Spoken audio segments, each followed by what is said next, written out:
Pressure cooker is a hyperlink movie. Excuse me আপু, আপনি কে? আমি সিনেমাতে আমার বাবাকে বিশ্বাস করি না। মানুষ ভাবছে যে হাওয়ার পর তুষি হাওয়া হয়ে গেছে। সিনেমার দুটো ভাগ হয়ে গেছে, একদল বানাচ্ছে কমার্শিয়াল, একদল বানাচ্ছে আর্ট হাউস। এখন আমি বুঝছি যে মানি ইজ ইম্পর্টেন্ট।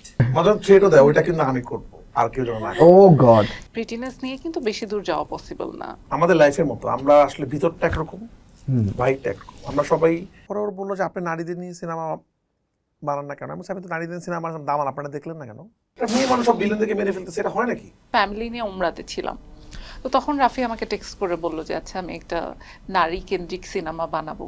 একটা মহিলার জীবনের দুঃখ, দুর্দশা, কষ্ট দেখবে গ্লানি। হ্যাঁ, আবেদন, আমি আসলে অ্যাক্টিংটা প্যাশনের জায়গা থেকে করতে চাই, যে আমার করে ভালো লাগবে। এটা আমার কাছে যদি মনে হয় ডিউটি বা জব, ওইটা চাই নাই। যে ঈদের দিন যারা সিনেমা দেখে একটু পাগলই বলতে হয়। রাইট। ফ্যামিলিকে টাইম না দিয়ে ঈদের দিন সকাল 11টা সিনেমা দেখতে চলে কেন গেছে। দেখতে গেছে? মানে এমন অনেক কথা আছে যেগুলো হয়তো আমি কখনো কাউকে বলতে পারিনি আমার লাইফে, যেগুলো রাফি জানে। আর ওর এই বাড়তি প্রেসারটাও দিয়ে দিয়েছেন হ্যাঁ, যে রাতের বেলা আপনার সাথে এখন বসের সাথে ঘুমাইতে থাকতে হবে। হবে। এখন আমি ওরা বলছি যে অ্যাটলিস্ট আমি ঘুমানো পর্যন্ত থাক।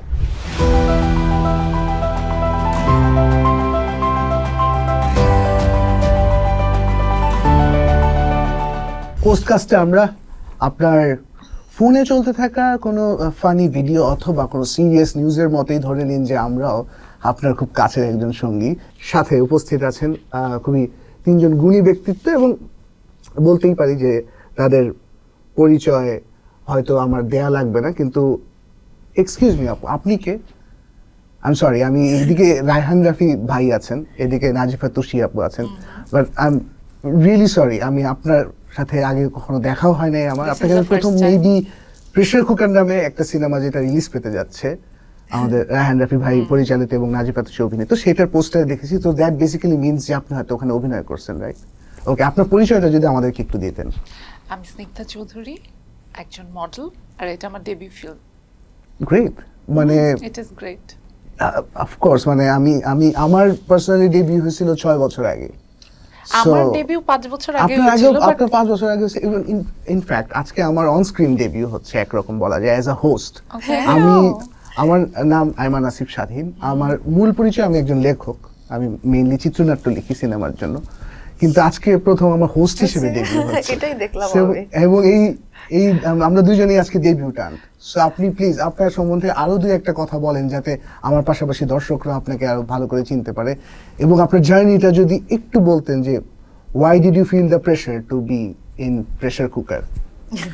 ও না, এটা এরকম না যে আমি প্রেসার কুকারে আসার প্রেসারটা ফিল করেই প্রেসার কুকারে আসা। আমি ছোটবেলা থেকেই I always wanted to be an actress, model. তো মডেল তো হয়ে গেছি, এরপরে যখন অ্যাক্টিং এর জায়গাটার ব্যাপারটা আসলো, তখন আমি মডেলিং এ কাজ যখন করেছি, আমি মডেলিং এর সব বেস্ট মানুষজন, বেস্ট ব্র্যান্ডস, শোজ, এগুলো সব কিছু করেছি দেশে বাইরে দেশে। তো বাংলাদেশে যখন ফিল্মের কথাটা আসে, তো এখন মানে বেস্ট ফিল্ম বা বেস্ট ডিরেক্টর বলতে গেলে তো আমরা রায়হান রাফি বুঝি, রাইট? সো ওই জায়গা থেকে, আর রায়হান রাফিকে আমি চিনি আগে থেকেই, ভালো বন্ধু, মেন্টর। সো প্রেসার কুকারের ব্যাপারটা এরকম না যে মানে প্রেসার ফিল করলাম চলে গেলাম। এখন সবাই তো চায় যে আচ্ছা রায়হান রাফির সাথে একটা ফিল্ম করবে, রাইট? বাট এটা একটা গুড অপরচুনিটি ছিল। আমি ফ্যামিলি নিয়ে উমরাতে ছিলাম, তো তখন রাফি আমাকে টেক্সট করে বলল যে আচ্ছা আমি একটা নারী কেন্দ্রিক সিনেমা বানাবো, এটাতে কি তুমি ইন্টারেস্টেড কিনা? যদি ইন্টারেস্টেড হও ঢাকায় এসে তাহলে, আচ্ছা আগেই কিন্তু বলে রাখি তোমার কিন্তু অ্যাক্টিং করতে হবে, অ্যাক্টিং না পারলে কিন্তু বাদ দিয়ে দিব। আমি কিন্তু ওমরাতে তখন, সো আই ওয়াজ লাইক আচ্ছা ঠিক আছে, আমি আগে আসি, এসে তারপরে গ্রুমিং করি, তারপরে। সো ওইখান থেকে এই যে আজকে এখানে। গ্রেট। আপনি মাত্র বললেন যে আপনি রায়হান রাফি ভাইয়ের সাথে আগে থেকেই পরিচিত। সো ওয়াই দিস ফিল্ম ভাই, মানে এখানেই কেন মনে হলো যে স্নিগ্ধা আপুকে আপনার দরকার? আমার যেটা প্রসেস সেটা হলো যে আমি যখন কোনো সিনেমা বানাই, কোনো গল্প রেডি করি, আমার ইমাজিনেশনে আসতে হয় অভিনেত্রী ও অভিনেতা অথবা অভিনেত্রীকে। তো আমি আমার ইমাজিনেশন পাওয়ার দিয়ে খুঁজতে থাকি যে এর সাথে কে ফিট করবে, খুঁজতে থাকি। আমার ব্রেন যদিও একটু ফাস্ট চলে, অনেক বছর হোস্টেলে ছিলাম, এই কারণে সারা জীবন ইমাজিনেশনই করতে হয়েছে আমাদের। আমার একটা বয়স পর্যন্ত আমার কাজই ছিল ইমাজিনেশন করা, কারণ আমার জীবনে আমি 4 দেয়ালে বন্দি। তো এই 4 দেয়ালের মধ্যে যখন আমি অনেকদিন বন্দি থাকবো, তো আমার তো ব্রেনটা কিছু না কিছু করতে হবে। তো আমি একটা কাজই করতাম, ইমাজিন করতাম আমাকে অনেক কিছু। তো এটা আমাকে অনেক ক্ষেত্রে আমাকে উপকার করে।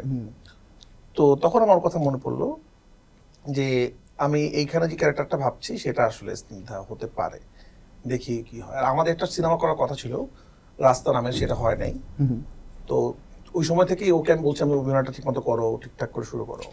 তখন আমাকে মনে হলো, ওই সময় হজে ছিল, তাহলে আমাদের একটু দোয়া করো, আইসেটা অডিশন দিয়ে যে অডিশন দিয়ে যাও, তা অডিশন দিতে বলছেন, মানে দ্যাট বেসিক্যালি মিন্স যে আপনি না। পরিচিত মানুষদের অডিশন না, এবং ওর ক্ষেত্রে, এটা সবার ক্ষেত্রেই, রাইট যে আমার ক্ষেত্রে একটু বেশি ওর ছিল। ক্ষেত্রে বেশি না, আমার বেশি কম না। মানে কি হচ্ছে, তুষিতে আমি কাজ করছি, আমাদের ক্লোজ আপ কাছে এসে গল্প হয়েছিল একটা, এর আগে আরেকটা dark side of dark side of Dhaka. Right.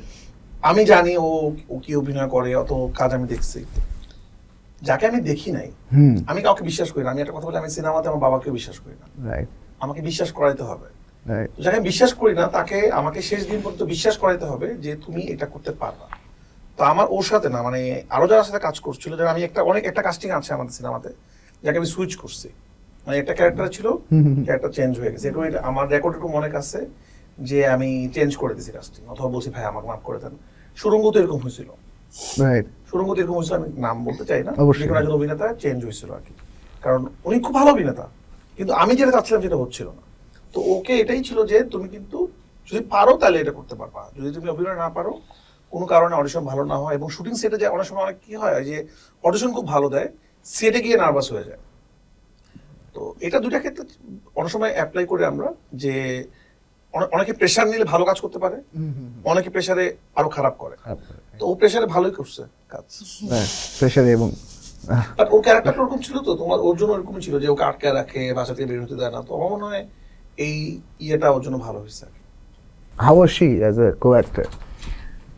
দেখে এত সুন্দর এক মিষ্টি মেয়ে আমি রাফিকে, বাট ও খুবই ডেডিকেটেড ছিল, খুবই ট্রাই করছিল। যেহেতু সবারই প্রথম কাজে ইনসিকিউরিটি স্ট্রাগল থাকে, সো ওই জায়গা থেকে একটু নার্ভাস থাকে, বাট আমরা সবাই চেষ্টা করছি যে যাতে একটা কমফোর্ট এনভায়রনমেন্ট তৈরি হয়, সবাই যাতে তার ওইটা ভুলে যায়, নার্ভাসনেস বা এনিথিং, ও যাতে পারফরমেন্সটা ঠিকঠাক মতন করতে পারে, এবং শি ইজ ভেরি ডেডিকেটেড এবং খুব ভালো করছে।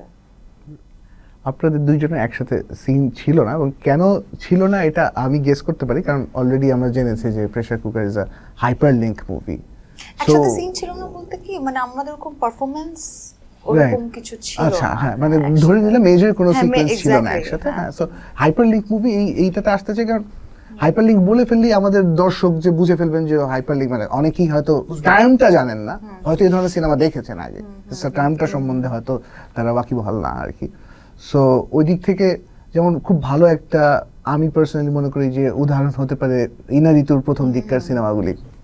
আই এম প্রিটি শিওর যে এখানে আপনারও ইন্সপিরেশন আমোরেস পেরোস, তারপরে 21 গ্রামস, বাবেল, এই ধরনের সিনেমাগুলো ছিল। এবং হাইপারলিঙ্ক যে আমাদের দেশে খুব একটা হয়েছে সেরকম না, মানে কাছাকাছি যদি বলি, রবিউল আলম রবির ক্যাফে ডিজাইন নামে একটা ওয়েব ফিল্ম ছিল, যেটা which was technically a hyperlink film, but I guess main stream সিনেমায় প্রথমবারের মতো আর কি, অ্যাটলিস্ট সম্প্রতি, মানে সাম্প্রতিক সময় তো আমি মনে করতে পারি না যে, হ্যাঁ, এটাই মনে হয় হলে মুক্তি পাওয়া কোনো সিনেমা যেটা হাইপারলিঙ্ক ফিল্ম হতে যাচ্ছে। সো ওয়াই আ হাইপারলিঙ্ক ফিল্ম ভাই? মানে কি আমি শিওর আপনার অনেক গল্প আছে আমি জানি, বাট মানে এইবার এটা ফিল করলেন কেন যে এই হাইপারলিঙ্ক গল্পটা আপনি বলতে চান এবার? আমি শিওর যে উইনারি তো আপনার অনেক দিনেরই ইন্সপিরেশন, বাট এইবার কেন ফিল হলো এটা? এবার কেন ফিল না, মানে আমার যে প্রসেসটা দিয়ে আমি সিনেমা বানাই, আমার যে গল্পটা আমাকে অনেকদিন ধরে ঘুমাইতে দেয় না, অনেকদিন ধরে আমাকে প্রেশার দিতে থাকে যে এই গল্পটা বানাইতে হবে, তখন আমি সেই গল্পটা বানাই। তো আমার কিছু বন্ধু বান্ধব আছে, আমি শেয়ার করি গল্প, প্লিজ। আমার কাছে মানুষের কাছে গল্প শেয়ার করি আমি। আচ্ছা, হ্যাঁ হ্যাঁ হ্যাঁ। তো এটার শুরুটা হয়েছিল আন্ধারে রিহার্সেলের সময়। আচ্ছা, আমরা আন্ধারে রিহার্সেল করতেছিলাম, আমি, তুষি, আমার দোকান। তো একদিন রিহার্সেল শেষে ওকে বললাম একটা গল্প শোনাই, দেখো তো কেমন। আচ্ছা, কারণ ও আমার বন্ধু, ওকে আমি ও আমার অনেক গল্প জানে, এটা রিস্ক আর কি, আমার জীবনের অনেক ইম্পর্টেন্ট গল্প জানে, রাইট। মাঝে থ্রেটও দেয়, ওইটা কিন্তু আমি করবো, আর কেউ যেন না করে। ও গড, আর এটা ফান, এগুলো ফান বলতে বলেন না, আমি জানি এটা কতটুকু ফান, আমার আইডিয়া আছে। কিন্তু ইন্টারভিউতে যেরকম সেরকম না, দর্শকরা তাই না? অনেক এরকম না, খুব থ্রেট দিতে পারে। তো ওকে আমি গল্পটা শুনাইলাম, গল্প শুনলাম, তুমি এটা বানাচ্ছ না কেন? আচ্ছা, এটা বানাবো, মানে এটা আমার একটা জিনিসটা অনেকদিন ধরে ভাবতেছি, এটা আমি বানাবো। তোমার এটা বানানো উচিত রাফি, এই গল্পটা। তো কি হয়, নিজে নিজে একটা জিনিস ভাবতেছিলাম, আর একটা মানুষ যখন ই করে হ্যাঁ, তখন হ্যাঁ। আরেকটু ওই সাহসটা দেয় তখন মনে হয়। সাহসটা দেয়। তারপর আমার মনে হলো তাণ্ডবের পরে, তাণ্ডব করার পর আমার একটা জিনিস মনে হলো, আমি আমেরিকাতে ছিলাম, তাণ্ডবের শো ছিল ওখানে, তো একা একা ছিলাম, আমি একাই যাই দেশে বাইরে, আমার ভালো লাগে মনে হয় সিনেমা রিলিজের পরে। ওখানে আমার মনে হচ্ছিল যে আমি যা বানাতে আসছিলাম, মানে আমার প্রত্যেক ডিরেক্টর তো একটা স্বপ্ন থাকে। আমার স্বপ্ন ছিল তারেক মাসুদ আমার ওস্তাদ ছিল, ওনাকে দেখে আমি সিনেমা বানানো শিখেছি এবং সিনেমা বানাবো এটা ভাবতে পারছি আর কি, যে একটা মাদ্রাসার স্টুডেন্ট সিনেমা বানাবে, তারেক মাসুদ দেখে আমি বুঝতে পারছি, কারণ উনি মাদ্রাসায় পড়ছে। ওটা মাটির ময়না ছিল আমার প্রথম মানে ঠিকঠাক সিনেমা দেখে, এর আগে বড় সিনেমা দেখছি, কিন্তু সিনেমার মধ্যে যে ঢুকে সিনেমা দেখা ছিল মাটির ময়না, ওটার সাথে আমার লাইফে অনেক কিছু মিলে যাচ্ছিল। আমার মনে হচ্ছিল যে পরাণ থেকে অনেক বড় বক্স অফিস হিট সুরঙ্গ থেকে আরো বেশি হিট তুফান থেকে আরো বেশি হিট তাণ্ডব। তো আমার জীবনটাই অঙ্কই চলে যাচ্ছে, লুপে পড়ে যাচ্ছিলাম আসলে। আমার মনে হচ্ছিল যে এবার আরো বড় ছবি বানাতে হবে। বাট যদিও এই সবগুলো সিনেমা প্ল্যান ছিল, আমার একটা নিজের জীবনে একটা প্ল্যান, আমি একটু পরিকল্পনা মাফিক আগাই, আমার জীবনটা একটু গোছানো। বিশেষ করে আমার সিনেমার জীবনটা অনেক বেশি গোছানো। আমি জানি আমি 2027 সালে কোন সিনেমাটা বানাবো, আমি এটার জন্য এখনো প্রিপারেশন নিচ্ছি যে আমি কিভাবে করব, এবং আমার একটা টার্গেট আছে, আমি আসলে কোথায় যেতে চাই। তার প্রত্যেক সিনেমায় আমার জানি, কিন্তু আমার মনে হচ্ছে যে ঠিক আছে, এখন আমার সময় হয়েছে, আমার অডিয়েন্স আমি রেডি করেছি, পরাণ থেকে একটা অডিয়েন্স তৈরি করেছি, সুরঙ্গ থেকে একটু বেড়েছে, তুফানে আরেকটু বড় হয়েছে, তাণ্ডবে এটা আরেকটু বড় হয়েছে। এবার আমি তাদেরকে, আমি যে সিনেমাগুলো বানাতে চাই সেই সিনেমাগুলো তাকে আমার বানাইতে হবে। তো ওর ওই দিন গল্প শুনে বলাটাতে আমার কি মনে হচ্ছে যে হ্যাঁ, আমি ভাবছিলাম আমি এটা শুরু করব, তখন মনে হচ্ছিল এটা আমার হাই টাইম, এখন আমি এটা বানাবো এবং এটা আমি প্রথম প্রডিউস করবো এই সিনেমাটা। আমি চাই না কোন প্রডিউসারকে আমি যা বলবো, কারণ আমার প্রডিউসার কি হয় যে আফি এবার লাইট বড় সিনেমা বানায়।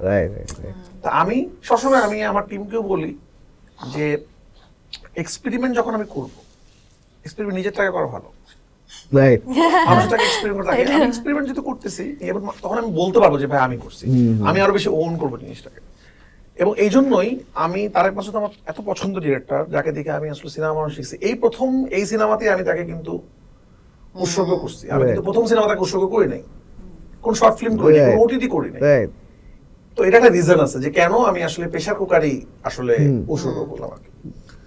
তো তখন আমার মনে হলো যে এই ছবিটা বানানো উচিত, এবং আমার মাথায় অনেক গল্প আসে, নর্মালি গল্প আসে থাকে। তো এই গল্পটা যখন আসছে তখন এটা হাইপারলিঙ্ক হিসাবেই আমার মাথায় আসছে। আর যেহেতু সিনেমা হলে এরকম সিনেমা হয় নাই এবং আমি চ্যালেঞ্জটা নিতে চাই, আর আমার মনে হচ্ছিল যে আমি এমন একটা গল্প করি যেই গল্পটা মানে এটাকে কি বলবো, ক্রিটিক্যালিও মানুষ পছন্দ করবে, যেটা অলরেডি আমাদের পোস্টার ট্রেইলারে হচ্ছে, এবং সিনেমা হলে ব্যবসা করবে। আমাদের দেশে কি হচ্ছে, স্বাধীন সিনেমার দুটো ভাগ হয়ে গেছে, একদল বানাচ্ছে কমার্শিয়াল, একদল বানাচ্ছে আর্ট হাউস। যদি আমি এটা বিশ্বাস করি সিনেমা মানে ভালো সিনেমা, আমি দর্শকের পয়েন্ট অফ ভিউ বলছি। আগেই দর্শক বলছে এই ছবি চলবে না, প্রডিউসাররা আগেই বলছে এটা চলবে না, ওটিটিরা আগেই বলছে এটা চলবে না। আপনি যত ওটিটি দেখেন, আপনি নিজেই ওটিটি করছেন, সবগুলা খুবই স্টার ড্রিভেন হয়ে যাচ্ছে। নতুন একটা ডিরেক্টর যারা তো কানেকশন নাই, ধরেন আপনার মতো, মানে আপনি তো চাইলে অনেকে এখন পাচ্ছেন, যে পাবে না সে আসলে কি করবে? সে হয়তো একজন তুষিকে পাইছে, ভালো অভিনেত্রী, একটা সুপারস্টার পাইছে, তো তাকে বলা হচ্ছে আরো 2-3 জন সুপারস্টার লাগবে, এটা নায়ক না হলে আসলে এটা জমতেছে না, তো ওকে আবার মিলাইতে হচ্ছে। তো একটা ডিরেক্টর তার স্বাধীন থাকতে হবে, তার যদি মনে হয় যে কোনো কাউকে নিয়ে সিনেমা বানানো, তারেক মাসুদের রানওয়ে সিনেমা নায়ক কে আসলে? ওই ছেলেটা নর্মাল, কিন্তু মাটি মানা সিনেমার নায়ক কে? তো ওইটা আমার মনে হয়েছে যে আমি এই সিনেমাটা বানাবো। আমি সবাইকে এটা বলছি, এই সিনেমাটা ডিরেক্টরদের জন্য অনেক গুরুত্বপূর্ণ সিনেমা, যে এই সিনেমাটা যখন ওয়ার্ক করবে তখন কি হবে, প্রডিউসাররা ভাববে আচ্ছা সবসময় সিনেমা আসলে ওরকম সিনেমা মানে স্টার ড্রিভেন না নিলেও হবে। এবং আমাদের দেশে একটা রীতি আছে যে নারী কেন্দ্রিক সিনেমা বা নারী ডোমিনেটিং সিনেমা নাকি চলে না। তো নিলাম চ্যালেঞ্জ, আমি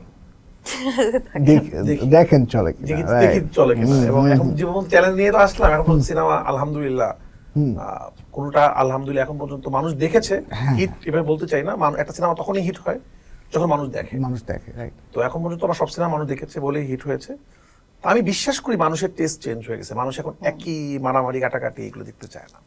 সেই কারণে আমার এই সিনেমাটা আমি এখন শুরু করলাম, এবং সত্যি সত্যি বানানোর পর মনে হচ্ছে যে এটা আমার লাইফের সবচেয়ে ঠিক ডিসিশন হয়েছে, যে এই ঠিক টাইমে আমি ঠিক ডিসিশন নিয়েছেন। আপনার কি মনে হয়?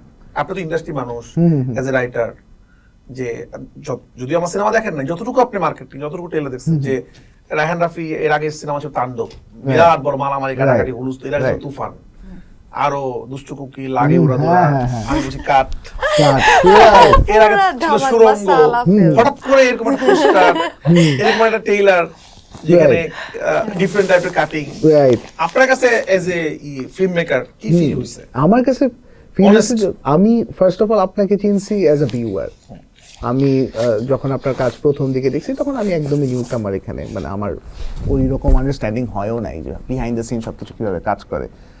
সো আমি যখন দেখছি যে আপনি বড় পর্দার জন্য যখন বানাইছেন, মানে ছোট পর্দার কাজগুলো একটা বলা যায় কমনঅ্যালিটি ছিল যে ওকে এটা রায়হান রাফির কাজ, আমি দেখেই বুঝতে পারি। সো বড় পর্দার জন্য প্রথম যখন দেখতে গেছি আমি পরান বড় পর্দা দেখার সুযোগ পাইনি, বাট অবভিয়াসলি ওইটা এত মানুষ দেখছে আমার মানে ধারণা সম্বন্ধে আমার ধারণা কম ছিল না, আমি বুঝতে পারছি ওটা কি ধরনের সিনেমা। কিন্তু আমি প্রথম বড় পর্দায় আপনার কাজ দেখছি সুড়ঙ্গ। সো সুড়ঙ্গ দেখার পরে সুড়ঙ্গ দেখলাম that was A Raihan Rafi work. আমি বুঝতে পারছি ফ্রম অ্যান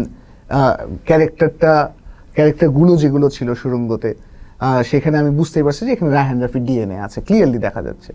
সেখান থেকে আমি পরে যখন তুফান দেখছি, উইচ রিয়েলি সারপ্রাইজড মি, কারণ ওইখানে আমার কাছে আমার সিনেমাটা আমার এখন পর্যন্ত আপনার সবচেয়ে প্রিয় কাজ হচ্ছে তুফান, বাট এটা সত্য আমার কাছে মনে হচ্ছে যে ওকে এখানে মনে হয় রায়হান রাফির ডিএনএ একটু কম আছে, মানে আমি একদমই পার্সোনাল প্রেফারেন্স থেকে বলতেছি। সো তারপরে তাণ্ডবে আরো এক ধাপ আগানো, ওইখানে রায়হান রাফির ডিএনএ আছে ঠিকই, বাট এত নতুন একটা genre, it's basically a hostage situation. এটা তো আমাদের মেইন স্ট্রিমে কয়টা সিনেমা এরকম হচ্ছে, হয় নাই তো। কিন্তু আমি একটা ক্লিয়ার ডিভিশন দেখতে পাচ্ছিলাম যে আপনি স্ট্রিমিং প্ল্যাটফর্মগুলো যেগুলো করেন এবং বড় পর্দার জন্য যেগুলো করেন, দুইটার মধ্যে একটা ডিস্টিংশন আছে বলে মনে হচ্ছিল আমার কাছে। এই প্রথম প্রেসার কুকারের পোস্টার আর ট্রেলার দেখে আমার কাছে মনে হচ্ছে যে আপনি সেই ডিস্টিংশন যে লাইন ছিল ওগুলো ব্লার্ড করে দিয়েছেন একদম। মানে আমি পিওর রায়হান রাফি ফিল্ম দেখতেছি, আবার একই সাথে মনে হচ্ছে যে এটা তো বড় পর্দায় গিয়ে দেখা উচিত। মানে ট্রেলারটা দেখে আমার কাছে মনে হচ্ছে যে না, এটা তো বড় পর্দায় গিয়ে, স্পেশালি তুষি আপুর যে শটটা ছিল, ভেরি মাচ লাইক ডার্ক নাইটের জোকার যেরকম ভাবে বের হয়ে আছে ওরকম ভাবে ওই যে গাড়ি থেকে মাথা বের করে যে শটটা আছে, okay this I want to see this on the big screen. আর আমার কাছে মনে হয়েছে, এবং আমি প্রিটি শিওর আশপাশে যেরকম ঝড় তুলছে ওটা, মানে পুরা ট্রেলারটাই সোশ্যাল মিডিয়াতে, আমি প্রিটি শিওর মানুষজনের সেটাই মনে হচ্ছে যে এটা বড় পর্দায় গিয়ে দেখা উচিত, which is a rear thing. মানে এরকম স্টোরি ড্রিভেন একটা জিনিস ক্লিয়ারলি, মানে আপনার ট্রেলারটাতে তো ঠিক মতো কারো চেহারা দেখাও যায় না, এত অল্প সময়ের জন্য থাকে, এবং সাউন্ড ডিজাইনটা এরকম এত ইউনিক একটা সাউন্ড ডিজাইন। সো এটা যে আবার বড় পর্দায় দেখতে ইচ্ছা করবে, এই ভাবনা জাগানোটা তো কিন্তু আমার মনে হয় ওই জায়গায় আপনি এখন পর্যন্ত সাকসেসফুল। বাকিটা সিনেমা হলে গিয়ে দেখে বুঝতে পারবো। আমি যে জিনিসটা করে ট্রাই করছি স্বাধীন, আমি আমার জনরা সুইচ করছি। হ্যাঁ, এটা ক্লিয়ার। সিনেমাতে আমি জনরা সুইচ করছি। প্রথম ছিল একটা ফোকাস ছিল, তারপর সিনেমা ছিল পলিটিক্যাল ড্রামা, তারপর আমি করলাম স্পোর্টস ড্রামা, এরপর আমি করলাম পরাণ, একটু ডার্ক রোমান্টিক ড্রামা, এবার আমি সুরঙ্গ করলাম, এটা একটা রিয়েল স্টোরিকে আমি একটা রোমান্টিক ফাঁদে ফেললাম, এবার আমি একটা গডফাদার টাইপের সিনেমা করলাম তুফান, একদম। এবার তাণ্ডব। আমি যে জিনিসটা করার ট্রাই করি না কখনো, আমাদের ইন্ডাস্ট্রিতে সবাই করে আর কি, অনেকেই করে এটা,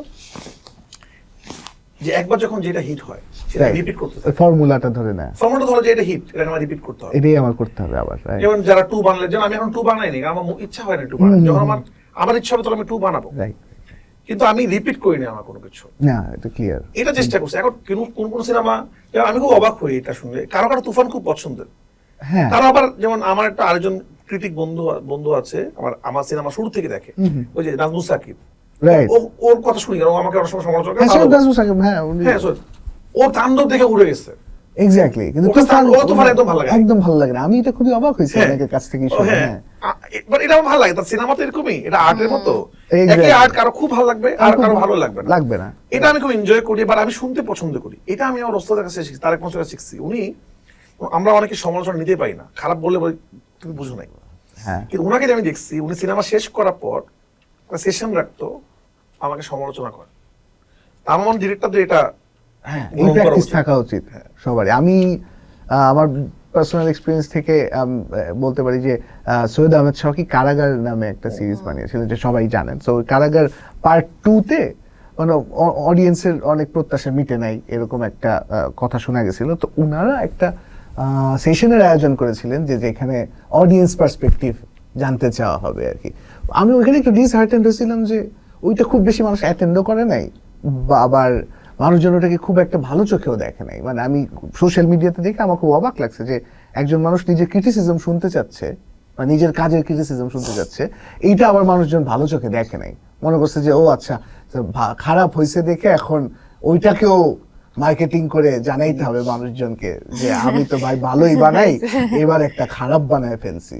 এরকম একটা মানুষজন এত সিনিক্যাল হয়ে যায় মাঝে মাঝে সোশ্যাল মিডিয়াতে, ওইটা খুব ডিসহার্টেনিং লাগছে আমার। কিন্তু আমি আপনার অন্যান্য ইন্টারভিউতেও দেখছি যে আপনি এই তারক মাসুদের কথা বলেন যে উনি সমালোচনা নেয়ার জন্য এই যে পরবর্তীতে সেশন রাখা, মানুষের কাছ থেকে জানতে চাও, এবং আপনি নিজেও এটা সৈয়দ নাজমুস সাকিবের প্রসঙ্গ আসাতে খুব ভালোই হলো। আমি ওই সময়ও তুফান দেখে আমার খুবই অবাক, দেখার পরে মানুষের রিয়াকশন শুনে খুবই অবাক হয়েছিলাম আমি যে এটা ভালো লাগে নাই কেন আসলে। আমি ওকে আই গেট যে হয়তো খুব বেশি আপনার সিগনেচার দেখতে চাওয়ার একটা আকাঙ্ক্ষা ছিল, কিন্তু সেটাই যদি হয় তাহলে আপনি কেন বানাবেন? আমাকে অবাক লাগে আপনি বানাবেন কেন? ঈদের প্রথম দিন হলে যাই, হ্যাঁ হ্যাঁ দেখি মানুষ আমার সিনেমা দেখতে কেন আসে, মানে এত মানুষ। মানে আমি কিন্তু আমার একটা দর্শক খুব কমন, প্রথম 3 দিনের হ্যাঁ হ্যাঁ দর্শক আমি চিনি। রাইট। কেন চিনি? কারণ আমার সাথে প্রতি বছর দেখা হচ্ছে, তো মানে হ্যাঁ চেহারা খুব চিনা, মানে আমাদের চেহারা দেখে আমি বুঝতে পারি যে এরা আমার সিনেমা দেখতে আসছে। মানে এরকম কমন, কারণ ঈদের দিন যারা সিনেমা দেখে একটু পাগলই বলতে হয়। রাইট। ফ্যামিলিকে টাইম না দিয়ে ঈদের দিন সকাল 11টা সিনেমা দেখতে চলে কেন গেছে। দেখতে গেছে? হ্যাঁ ঈদের দিন 11টা, এবং এই টিকিট কাটতে হয় আগের দিন। আমি পাগলামি করছিলাম সুরঙ্গতে, ঈদের দিন সকাল 11টার দিকে আমি চলে গেছিলাম। আমি খুবই মনোযোগ দিয়ে গেছি, কারণ I wanted to do it, যে আমি বড় পর্দার জন্য কিছু করতে চাই। ওই চাওয়া থেকে আমরা যে কাজটা করছিলাম, যে এখানে সফল আমরা, আমাদের সিনেমাতে কি হচ্ছিল, আমাদের বিজ্ঞাপন ইন্ডাস্ট্রি খুব বড় ছিল। বিজ্ঞাপন ইন্ডাস্ট্রি প্রোডাকশন ডিজাইন ভালো, বিজ্ঞাপন ইন্ডাস্ট্রির সিনেমাটোগ্রাফি খুব ভালো, সিনেমা ভালো। যারা বিজ্ঞাপন থেকে সিনেমা বানায় অনেকদিন পর পর, কিন্তু রেগুলার সিনেমা যারা বানায় ওরা খুব তাড়াতাড়ি করে সিনেমা বানায় ফেলে। এবং বিজ্ঞাপনের যারা ভালো টেকনিশিয়ান তাদেরকে সিনেমাতে ঢুকানো যাচ্ছিল না। তারা যখন সিনেমা করছিল তাদেরকে বলা হচ্ছিল যে ভাই একটু করে দাও, টাকা পয়সা নাই। একটা সুরঙ্গ থেকে আমরা সিনেমাতে প্রোডাকশন ডিজাইন থেকে শুরু করে এখানে আমরা খরচ করা শুরু করছি, ওই যে বিল্ডিং বাড়ি বানানো, সুরঙ্গ বানানো। এখন এটা আস্তে আস্তে করে আরো ভালো শুরু হয়েছে, এটা আমার কাছে ভালো লাগে। হ্যাঁ এটা দারুণ ব্যাপার, স্পেশালি সুরঙ্গতে যে সেই এন্ডলেস সুরঙ্গর যে শটটা, আই ওয়াজ অ্যামেজড যে কি ব্যাপার, এটা কিভাবে এত টাকা কই পাইলো। মানে আমার কাছে এরকম লাগতেছে, আমি তো রিসোর্সেস সম্বন্ধে জানি, এই জায়গা কই পাইলো, এটা সিজিআই বানাইছে, আমি কনফিউজড হয়ে গেছিলাম। আমার সুরঙ্গ অনেক পছন্দের ছবি। আমিও পার্সোনালি, যদিও তুফান আমার খুব ভালো লাগছে, সুরঙ্গ অনেক কারণে বলতে চাই স্বাধীন যে প্রেসার কুকার নিয়ে যে আমাকে বলা হয় আমি কেন বানাইছি বা যেটাই হোক, অনেক কথা বলা যাবে, বাট আমি অনেক এনজয় করছি বানায়। মানে আমি অনেক শান্তি পেয়েছি। একটা ডিরেক্টর সিনেমা বানায় শান্তি পাওয়াটা খুব ইম্পর্টেন্ট। মানে আমার সিনেমা অনেক হিট হবে, অনেক হিটের মজা পেয়ে গেছি, ব্যাক টু ব্যাক 5 বার। এর থেকে বেশি হিটের মজা পাওয়া কিছু নাই। না আরো হিট এমন একটা জিনিস, মানুষ আরো চাবে, তো চাহিদা তো শেষ নাই। কিন্তু আমি এটা এনজয় করে ফেলছি অলরেডি, এখন আমি এনজয় করতে চাই শান্তি। এখন শান্তির সাথে সাথে সিনেমা হিট হয় আলহামদুলিল্লাহ, হিট না হলে আবারও এরকম সিনেমা বানাবো, এরপর আবারও বানাবো, দর্শক যদি পছন্দ না করে তাও বানাবো। বাট বাংলাদেশ ইন্ডাস্ট্রিকে এই ধরনের সিনেমা এস্টাবলিশ করে ছাড়বো। কমার্শিয়াল সিনেমা বলতে কিছু নাই, সবই আর্ট ফিল্ম।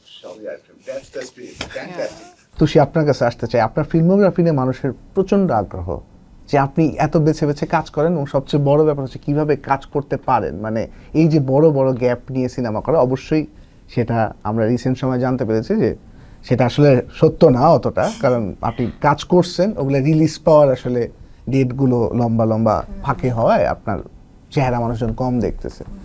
এই যে ফিল্মোগ্রাফিতে একটার পর একটা আপনি শুরু করলেন আইসক্রিম দিয়ে, তারপরে হাওয়া আসলো, হাওয়া নিয়ে তো কিছু বলার নাই, তারপরে এখন জানতে পেরেছি আপনার একটা সিনেমা শুট হয়েছে রাফি ভাইয়ের সাথে আন্ধার, এবং পরপর করে ফেললেন প্রেসার কুকার। প্রেসার কুকারটা আমরা হাওয়ার পরে প্রথমবারের মতো আপনাকে বড় স্ক্রিনে দেখতে পাবো, যদিও এর মাঝে আপনার রটারড্যামে চলে যাওয়া মেজবাহুর রহমান সুমন ভাইয়ের রোহিত শুট করা হয়ে গেছে, এবং এটা তো রটারড্যামের মেইন কম্পিটিশনে চলে গেছিলো, রটারড্যাম ফিল্ম ফেস্টিভ্যালে। সো এই যে স্ক্রিপ্ট চয়েসে, মানে অবশ্যই মানুষের কাছে মনে হচ্ছে যে আপনার স্ক্রিপ্ট চয়েস অনেক বেশি selective and you are very much aware of the content before you get on board. এটাই কি রিয়েলিটি নাকি গোটা ঘটনাটা পুরো অর্গানিক, এটা একটু বলেন। আমি একটু লিডিং কোয়েশ্চেনই করলাম।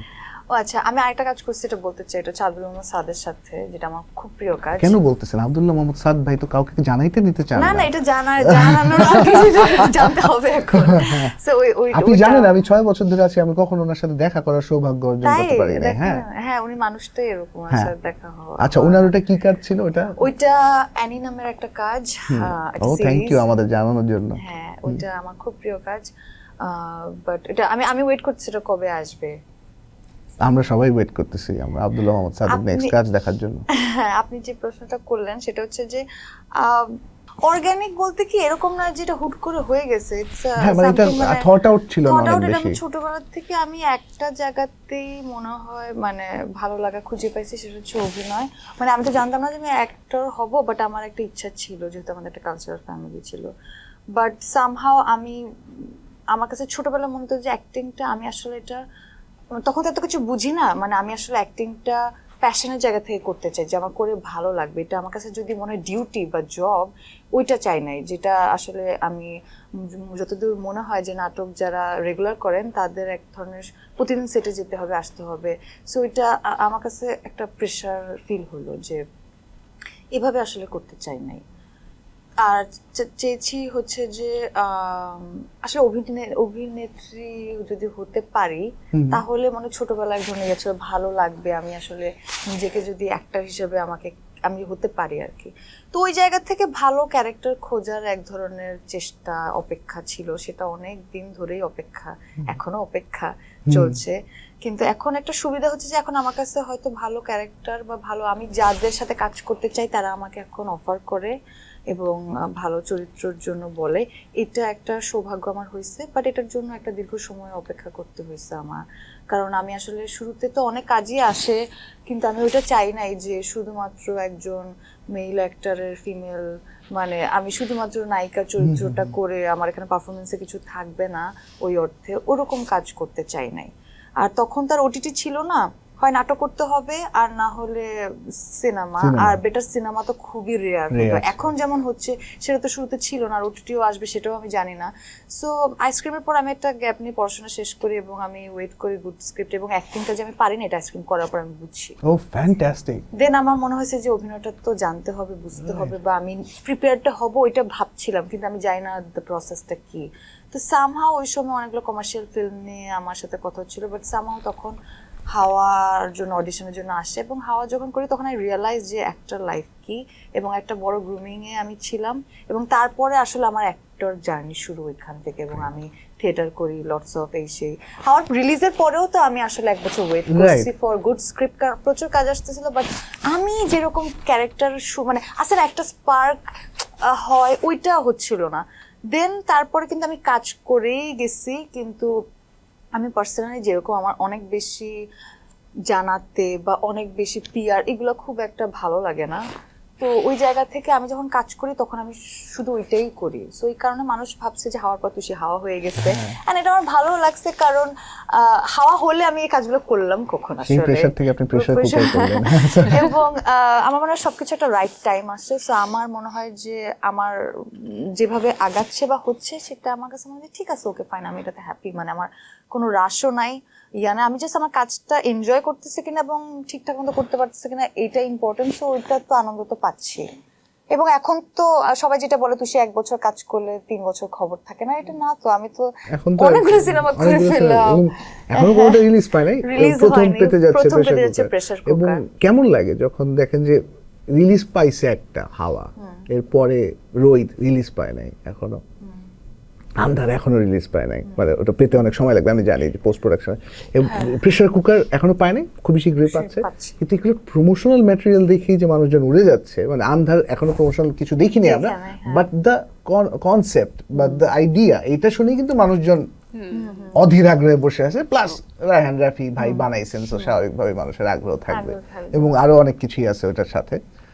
এটা ভাবতে কেমন লাগে? এটা কি আলাদা প্রেসার ফিল করেন যে অলরেডি মানুষজন এত এক্সপেকটেশন নিয়ে বসে আছে? তুষি মানে ভালো সিনেমা, তুষি মানে বড় বাজেটের সিনেমা, বড় বাজেটের সিনেমা না ভাই আসলেই তো।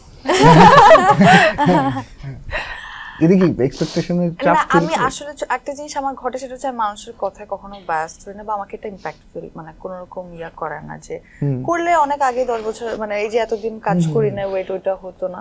সো এটা নিয়ে খুব একটা না, হ্যাঁ আমার কাছ থেকে বেশি এক্সপেক্ট করে ফেললে ওইটা আমাকে একটু প্রেশার দেয় যে আমি না হিউম্যান, আমি ট্রাই করছি, আমি বেশ যা ট্রাই করছি তুমি এনজয় করো, আমাকে প্রেশার দিও না যে কেমন কি। সবাই তো তার কাজটা ভালোবেসে ভালো লাগা থেকে করে এবং 100%ই দেওয়ার ট্রাই করে, আমিও ওইটাই করছি। বাট ন্যাচারালি আমার ব্যাক টু ব্যাক অনেকগুলো কাজ হয়ে গেছে, যদি আমার কাছে কাজগুলো না আসতো আমার কোনো সমস্যা হতো না, কিন্তু আমি আগের মতোই অপেক্ষা করতাম, আবার যখন ভালো কাজ আসতো তখন করতাম। আমি নেক্সটও তাই করবো, আমার যে কাজগুলো এখন রিলিজ হবে এগুলো রিলিজ হওয়ার পরে আমি আসলে ডিসাইড করবো এরপর আমি আসলে কি করব মানে। বাট আমি অবশ্যই কাজ করতে চাইতাম, বাট এখন যে হচ্ছে এটাও ভালো লাগছে। দুইটা প্রসেসই আমার ভালো লাগে, মানে অপেক্ষা করতেও কোনো সমস্যা নাই এবং কাজের মধ্যে থাকতেও সমস্যা নাই। এটা ধরেন একদম কৌতূহলের জায়গা থেকে, মানে where do you get that luxury from যে আমি ওয়েট করে থাকবো? আমি জানি যে আমি অনেক আচ্ছা, অ্যাক্টরই আছেন যে ফিল করেন যে আমাকে রেলেভেন্ট রাখতে হবে, আমার এখনই কাজ করতে হবে। আপনার ওই সাইকোলজিক্যাল লাক্সারিও যদি বলি, অথবা আপনার ডে টু ডে লাইফে কাজ না করে বসে থাকা, এইটা আপনার কোত্থেকে আসে, এই কনফিডেন্সটা আসে কোত্থেকে? আচ্ছা, আমার চাহিদা অনেক বেশি না, মানে আমার আমরা হিরোইনদেরকে যেভাবে ভাবি অনেক লাক্সারি লাইফস্টাইল, ওইটা তো আমি মেনটেন করি না, করতে পারিও না। কারণ আমি লাইফে চুজ করে নিছি যে আমি জীবনে কি চাই। আমার কাছে আমি চাইছি যে অভিনয় করতে। সো আমার ফিমেল অ্যাক্টর আমাদের ইন্ডাস্ট্রির মধ্যে এখন হয়তো আমি হয়তো কিছুটা প্রমাণ করতে পারছি দেখে আমার কাছে ভালো ক্যারেক্টার আসে, বাট এটা তো নাও আসতে পারে। আমি তো জানি না আমার জীবনে হাওয়া আসবে, আন্ধার আসবে, প্রেশার করে আসবে, আমি জানি না। তো ওই জায়গা থেকে একটা হোপেই বেঁচে আছি। আর সামহাও আমার ফ্যামিলি থেকে যতটুকু সাপোর্ট, এটা আগের কথা বলছি, অতটুকু তো আমার হয়ে যাচ্ছিল, মানে নাটক না করে আমি সার্ভাইভ করতে পারতেছিলাম। দ্যাটস ওয়াই দ্যাটস আমি করি না। But after Covid my situation is change, মানে আমার ফ্যামিলির সবকিছু এখন আমার উপর চলে আসছে। বাট আমি তো আসলে অনেক কাজ যে করি বা অনেক, সেটা তো না। সো এখন আমার যেটা করতে হয় যে এখন একটা ব্যালেন্স জায়গায়, এখন আমি বুঝছি যে মানি ইজ ইম্পর্টেন্ট।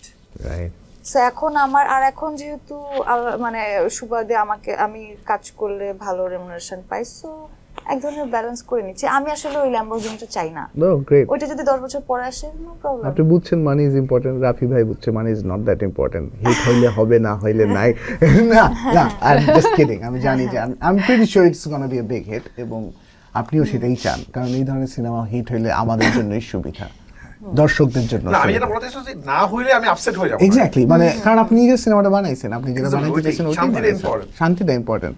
সো আপনার কাছে আসি শান্তির প্রসঙ্গ থেকে। জীবনকে এত অশান্ত করতে চাইলেন কেন? অ্যাক্টিং এ আসছেন, তা আবার রায়হান রাফির সিনেমাতে, তা আবার প্রেসার কুকার, যেটা কিনা ওই যে যদি বলি যে হ্যাঁ রায়হান রাফির কাছ থেকে দর্শকদের একটা এক্সপেকটেশন থাকে। অবশ্যই আপনি তার সব কাজ দেখেছেন, উনি আপনার বন্ধু মানুষ, আপনারও অ্যাজ অ্যান অডিয়েন্স মেম্বার এক ধরনের এক্সপেকটেশন ছিল। হুট করে শুনলেন যে ও মাই গড, আপনি আমাকে এই সিনেমার জন্য, মানে এটা নিজের সিনেমা বানানোর জন্য আমাকে ডাক দিলেন, হাইপার লিঙ্ক সিনেমা, যেটা গল্প নির্ভর, যেটা একদম শিওর ফায়ার ফর্মুলা না, একদমই নতুন ধরনের কিছু। তখন কেমন লাগছে আপনার, বা আপনি গোটা জার্নিতে কি এটা কোনো এই কোয়েশ্চেনটা শঙ্কা না ফিল আমাকে করছেন? 2 দিন আগে আমি আরেকটা ইন্টারভিউতে গেলাম, হ্যাঁ, আমি বলতে চাই না, খুব রেনাউন্ড কোথাও একটা ইন্টারভিউ দিলাম। ওখানে আমাকে জিজ্ঞেস করলো যে আপনি এত সুন্দর, তো সবার ইচ্ছা থাকে যে একটা একটা চুল উড়বে, কমার্শিয়াল ফিল্ম, একটা হিরো থাকবে, সুন্দর গান থাকবে, আপনাকে দেখতে এত সুন্দর লাগে, আপনি কোনো সুপারস্টারের সাথে কোনো হিরোর সাথে না করে প্রেসার কুকারে আপনি কেন, মানে প্রেসার কুকার দিয়ে কেন ডেবিউটা হলো, কেন প্রিয়তমা টাইপের কোনো সিনেমা না, বা কেন তেরে নাম টাইপের কোনো সিনেমা না, যদি এভাবে বলি। তো তখন আমি বললাম যে আসলে আমার কাছে মনে হয় কি যে ওইটা তো পরেও করতে পারবো, রাইট, বাট ওইখানে যদি এরকমটা হয় যে আমার অ্যাক্টিং এর জায়গাটা নাই, বা অ্যাক্টিং একদমই নাই, হিরোটাই মেইন ফোকাস, তো তাহলে তো ওইটা করে আসলে আমি প্রিটি, এটা মানুষ জানতে পারলো। তো প্রিটিনেস নিয়ে কত দূর যাওয়া পসিবল? প্রিটিনেস নিয়ে কিন্তু বেশি দূর যাওয়া পসিবল না। তো ওই জায়গা থেকে আমার কাছে মনে হচ্ছে যে pressure cooker, but I don't, prettiness নিয়ে বেশি দূর, no you can go that much, because প্রিটিনেসের সাথে আপনার ব্রেইন থাকতে হবে, you need to have something. শুধু প্রিটি, কেউ যদি বিউটি উইথ ব্রেইন হয় তাহলে সে আসলে এখান থেকে হলিউড পর্যন্ত যাওয়া সম্ভব। বা লাইফে অনেক কিছু অ্যাচিভ করা সম্ভব। আবার কেউ যদি বিউটি উইদাউট ব্রেন হয় তো তাহলে আমার মনে হয় যে সে যেখানে আছে ওখান থেকে তার আরো ফল হতে থাকবে। বিকজ কেউ যখন অনেক বিউটিফুল হয় না, তাকে সবাই সারাক্ষণ বলতে থাকে তুমি বিউটিফুল, তুমি বিউটিফুল, তুমি বিউটিফুল, অনেক অ্যাপ্রিসিয়েট, অনেক কিছু। তো ওই জায়গা থেকে তার মনে হয় আছে একটু আরামেই থাকি, আমি তো বিউটিফুল। বাট ওই বিউটিটা তো টাইমের সাথে সাথে আমাদের যখন বয়স হয় ফেড হতে থাকে, তখন তার লাইফের অ্যাচিভমেন্ট গুলোর ওই ঝুলিটা খুলতে থাকে যে আসলে তার অ্যাচিভমেন্ট কি কি, সে কি কি কাজ করছে, বা তার এই শুধু যে অ্যাক্টিং বা মডেলিং এ তা না, যে কোনো সেক্টরে। তো ওই জায়গা থেকে আমার কাছে মনে হয়েছে যে প্রেসার কুকার, ইনফ্যাক্ট আমাকে রাফি কিন্তু এটাও বলছে যে তুমি চিন্তা করো যে তুমি প্রেসার কুকার করবা নাকি, আমি তো অনেকগুলো ফিল্ম আরো সামনে করতেছি। তো তখন আমি বলছি যে না, আমি এটা করতে চাই, পরে যদি আমরা করি আবার আরেকটু করব, কোনো সমস্যা নাই। কারণ রাফি তো রিপিটেডলি এই যে টুসি আপুর সাথে কত আগে থেকে করেছে, তারপরে আরো 3 নম্বর কাজ আপনাদের, 4 নম্বর একটা রিলিজ, সিনেমা 2 নম্বর, সিনেমা 2 নম্বর। এর আগে তো 2টা স্ট্রিমিং এর কাজ আছে, একটা হচ্ছে ক্লোজ আপ কাছে আসার গল্প, আর একটা স্ট্রিমিং এ বেরিয়েছিল। হ্যাঁ, আচ্ছা। So, ওই জায়গা থেকে আমার মনে হলো কি যে প্রেসার কুকারে অ্যাক্টিং করার একটা জায়গা আছে। আর মেয়েদেরকে নিয়ে মানে এটা খুব ইন্টারেস্টিং একটা ব্যাপার, মেয়েদেরকে রিলেটেড যে কোনো কিছুই আমার কাছে, আমি একটু মানে ওমেন এম্পাওয়ারমেন্টে বিশ্বাসী। সো ওই জায়গা থেকে আমার কাছে মনে হয়েছে যে আচ্ছা ঠিক আছে, I have to go for this. এরপরে কি হবে, পরে কি ওই মানে কমার্শিয়াল চুল ওরা টাইপের, দুষ্টু কোকিল টাইপের কোনো ফিল্ম হবে কি হবে না, বা আমি দেখতে চাই আবার দুষ্টু কোকিল টাইপ আইটেম সং এ দেখতে চাই অ্যাকচুয়ালি। আমিও দেখতে ইটস সো নাইস যে আপনি মাত্র দুষ্টু কোকিলের কথা বললেন, এবং সেই দুষ্টু কোকিলের নির্মাতা আমাদের সাথেই আছেন। মানে এই জিনিসটাই আপনি বললেন যে তারেক মাসুদকে আপনি এই সিনেমাটা ডেডিকেট করলেন, আপনার ফিচার ফিল্ম। আমি জানি আপনার শর্ট ফিল্মও হয়তো আপনি একটা তারেক মাসুদ সাহেবকে ডেডিকেট করেছিলেন, হয়তো প্রথম দিকে বানানোর প্রথম কি কোনো যেটা রিলিজ হয় না, যেটা রিলিজ হয় নাই। মানে আমি অবভিয়াসলি, মানে আমি একটা ইন্টারভিউ অনেক দেখি, এটাই বুঝাইলাম আর কি আপনাকে এই কথা দিয়ে। হ্যাঁ, তো এইটাতে আপনি প্রথম ফিচার ফিল্ম থিয়েটারে রিলিজ পাচ্ছে, যেটা আপনি তারেক মাসুদকে ডেডিকেট করেছেন। প্রথম পোস্টারটা ছিল আপনার সব অভিনেত্রীরা পোজ দিয়ে আছেন, সবাই ভরকে গেছে যে ও মাই গড, এরকম পোস্টার হয় নাকি। তারপর একটা বেরোলো এটাও পোস্টার হয়, এবং সবাই ভাবছিল, সেই পোস্টারটা আমরা পিছনেই দেখতে পাচ্ছি আপনার, সবাই ভাবছিল যে আচ্ছা এটা মনে হয় শুধু প্রমোশনের জন্য বানানো হয়েছে, একটা র্যান্ডমলি রায়হান রাফি তারেক মাসুদকে একটা ট্রিবিউট দিয়ে দিলেন আউট অফ নোওয়্যার। কিন্তু ট্রেইলার বের হওয়ার পরে সবাই দেখলো this is in the film, within the context of the film এটা আছে। এইটার গল্পটা একটু বলেন না, মানে স্পয়লার ছাড়াই, যে কিভাবে এই যে হোয়াট অ্যান অ্যামেজিং শট, এইটা কিভাবে মাথায় আসলো, আর আপনি ফিল এইভাবে তারেক মাসুদের সাথে এত অর্গানিক্যালি গোটা জিনিসটাকে। যেটা হলো যে আমাদের গল্পের অনেকগুলো পার্ট আছে, হাইপারলিংক একটা পার্ট আমার লাইফের সাথে খুব বেশি কাছের থেকে দেখা পার্ট, এই বাচ্চাটা যে পার্টটা। আমাদের গল্পটা আসলে হাইপারলিংক তো অল টাইম তো হাইপার এবং প্রেশারের গল্প। তো এই গল্প নিয়ে অনেক আলোচনার জায়গা আছে, কারণ আমি এবার অনেক কিছু করার চেষ্টা করেছি এই ছবিটাতে, যে মানে প্রতিটা মানে যেহেতু এবার একটু বড় ছবি, আমার ছবিটা একটু বড়, লেন্থেও বড়, প্রতিটা শর্টের একটা অনেকগুলো কারণ আছে। মানে এখন এটা ব্যাখ্যা করতে গেলে আমার গল্প অনেক কিছু রিভিল হয়ে যাবে। ওকে, হ্যাঁ, খুব ভালো হতো আমরা এই সিনেমা রিলিজের পর একটা করতে পারতাম, রাইট। কিন্তু যেহেতু সিনেমা এখন রিলিজ হয় নাই, তো এইটার মধ্যে আমার পুরো সিনেমার স্টোরি লুকায় আছে। ওকে, গ্রেট গ্রেট। যে অনেকগুলো মেয়েকে দেখতেছে যারা সবাইকে ঢেকে রাখছে, আমাদের লাইফের মতো। আমরা আসলে ভিতরটা একরকম, বাইরটা একরকম, আমরা সবাই আমাদের অন্ধকার জগৎটাকে ঢেকে রাখি আর কি। তো এরকম অনেক কিছু আছে এটাতে, তো এটা নিয়ে একটু বলা যাবে না, বাট এতটুকু বলতে চাই যে এটা একটা পার্ট আছে, যেই পার্টটা আমার গল্পগুলো কি হয় ম্যাক্সিমাম আমার জীবনে দেখা গল্প হয়, অথবা আমি কারোর কাছে শুনছি বা আমি উপলব্ধি করছি এরকম গল্প হয়। আমি এগুলো ডিল করতে বেশি পছন্দ করি, এনজয় করি আর কি। তো কি হয়, আমি অনেক বিবাহিত ক্যারেক্টার মানে ডিল করি, আমি তো বিয়ে করি নাই, অনেক কিছু ডিল করি যেটা আমি জীবনে করি নাই। কিন্তু প্রেশার কুকারের এই পার্টটা, এটা আমার অনেক বেশি দেখা বা আমার সাথে এক্সপিরিয়েন্স হয়েছে। আমাদের টেইলারের একটা শর্ট আছে যে একটা বাচ্চা দৌড়ায় যেতে থাকে তার মার কাছে। আমার প্রথম ভালোবাসা ছিল আমার মা, এখনো আমার জীবনে অনেক বড় মানে গুরুত্বপূর্ণ পার্সন আমার মা। ইনফ্যাক্ট আমার মার কানন ফিল্মসের প্রথম প্রডিউসিং এটা। তো কেন বারবার বলছি যে হিট না হলে কষ্ট পাবো না, আমি জানি এটা হিট হবে। আমার মা আমাদের অনেক লাকি, কানন ফিল্মস কিছু একটা বানাচ্ছে প্রথম, কারণ মা আমাদের ম্যাজিক আছে আর কি, এটা হবেই। না হলে আমি কল্পনাও করি নাই ফার্স্ট ট্রেলার এই লেভেলের বাজ ক্রিয়েট করবে।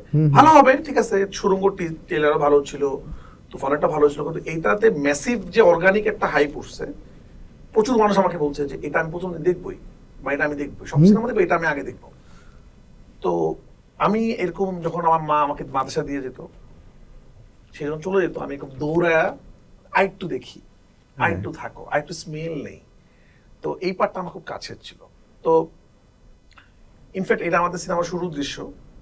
এই দৃশ্যতেই মানে আমি এমন প্ল্যান করে জিনিসটা করছি, মানে এটা হয়ে গেছে, এটা আমার সিনেমার শুরুর দৃশ্য, টেইলারের প্রথম দৃশ্য ছিল, এবং এই দৃশ্যটা আমার জীবনের সাথে অনেক বেশি মিলে যায়, এবং এই দৃশ্যের মধ্যেই প্রথম লেখা আসবে কানন ফিল্মস প্রেজেন্স, মানে আমার কোম্পানির নাম। তো ওটা হয়ে গেছে। এইটা অনেক মানে সিনেমার একটা পার্ট, যে ঢাকা শহর, অনেক কিছু, অনেক লাইটিং, অনেক কিছু, হঠাৎ করে সিনেমাটা অন্য জায়গায় চলে যায় এইখান থেকে। মিলে গেছে কিভাবে জানি না, মিলে। আর তারেক মাসুদ তো মাদ্রাসায় পড়াশোনা করছিল, এই জন্য উনি এটা ভিতরে ঢুকতে পারতো। যেমন আমি এটা যখন আর্ট ডিরেকশনে ব্রিফ দিছি, অনেক ক্লিয়ার ব্রিফ দিছিলাম আমি, কারণ কি এটা রেহাল, ওখানে কোরআন শরীফ, ওরা কি পড়ে, ওদের বাথরুম কেমন থাকে, ওদের টুপিটা কেমন থাকে, আমি এক্স্যাক্টলি জানি। আসলে আপনি তো জানেন, দূর থেকে জানা যায় না আসলে, কারণ মাদ্রাসায় ইয়ে আছে। যাই হোক, এই জন্যই হয়তো বেশি এনজয় করছে ছবিটা বানায়। তো আমার মনে হয় দর্শকও এনজয় করবে। টু সাম এক্সটেন্ট কি বলা যায় আর কি, এখানে অটোবায়োগ্রাফিক্যাল এলিমেন্টস সবচেয়ে বেশি আছে? না, এরকম কিছু নাই। But I am pretty sure short সিনেমাতেই তো অটোবায়োগ্রাফিক্যাল কিছু নাই কেন? ওরকম কিছু নাই কেন? আমি আমার কাছে কি হয় স্বাধীন, ওই যে বললাম, আমি জীবনে, হ্যাঁ, আল্লাহ তাআলা আমাকে সাকসেস দিয়েছে, কিছু টাকা পয়সা আমার আছে আলহামদুলিল্লাহ, যে কারণে প্রডিউস করতে পারছি। আমি জীবনে একটা জিনিস করছি, জীবনের শুরু থেকে, মানুষ তো জমি জমা কিনে, আমি গল্প জমাইছি, আমার আইডিয়া জমাইছি, মানে আমার কাছে জমি জমা যেরকম টাকা দিয়ে কেনে ওরকম টাকা দিয়ে জমাইছেন? আমিও কয়েকটা সাবমিট আমার কি হয়, এটা আলাদা রকম। আমি মাঝে ভাবি যে আমার কাছে যে আইডিয়া যদি না আসে আমার কি হবে, মানে আমার আন্ধারি প্রথম ছবি, যেটা আপনি আমার লেখা, আপনার লেখা না। আরেকটা ছবি আমি রিসেন্টলি সামনে একটা ছবি করব, সেটা এখন আমি বলছি না, সেটা আরেকজনের যে রাইটার একদম লেখা, সেটা এর আগ পর্যন্ত আমি লিখিনি, আমি বিশ্বাসই করতাম না আরেকজনের, মানে কারোরটা বানাবো আমি ভাবতাম যে এটা হবে না আমার, কারণ আমি নিজে বানাতে চাই আর কি। তো আমার অনেক গল্প আমি স্ট্যাক করে রাখছেন একদম, এবং আমি আস্তে ডেভেলপ করতে থাকি। যেমন আজকে আমি কথা বললাম আপনার সাথে, যে একটু রাত্রেবেলা মাথায় আসবে ওই গল্পটা একটু এখানে এরকম হলে কি হয়, আমি গল্পটা আস্তে আস্তে করে বড় করতে থাকি বাচ্চাদের মতো আর কি। তো আমার জীবন তো অনেক বৈচিত্র্যময়, এটা নিয়ে আমি সিনেমা এমনি বানাবো কোনো একটা।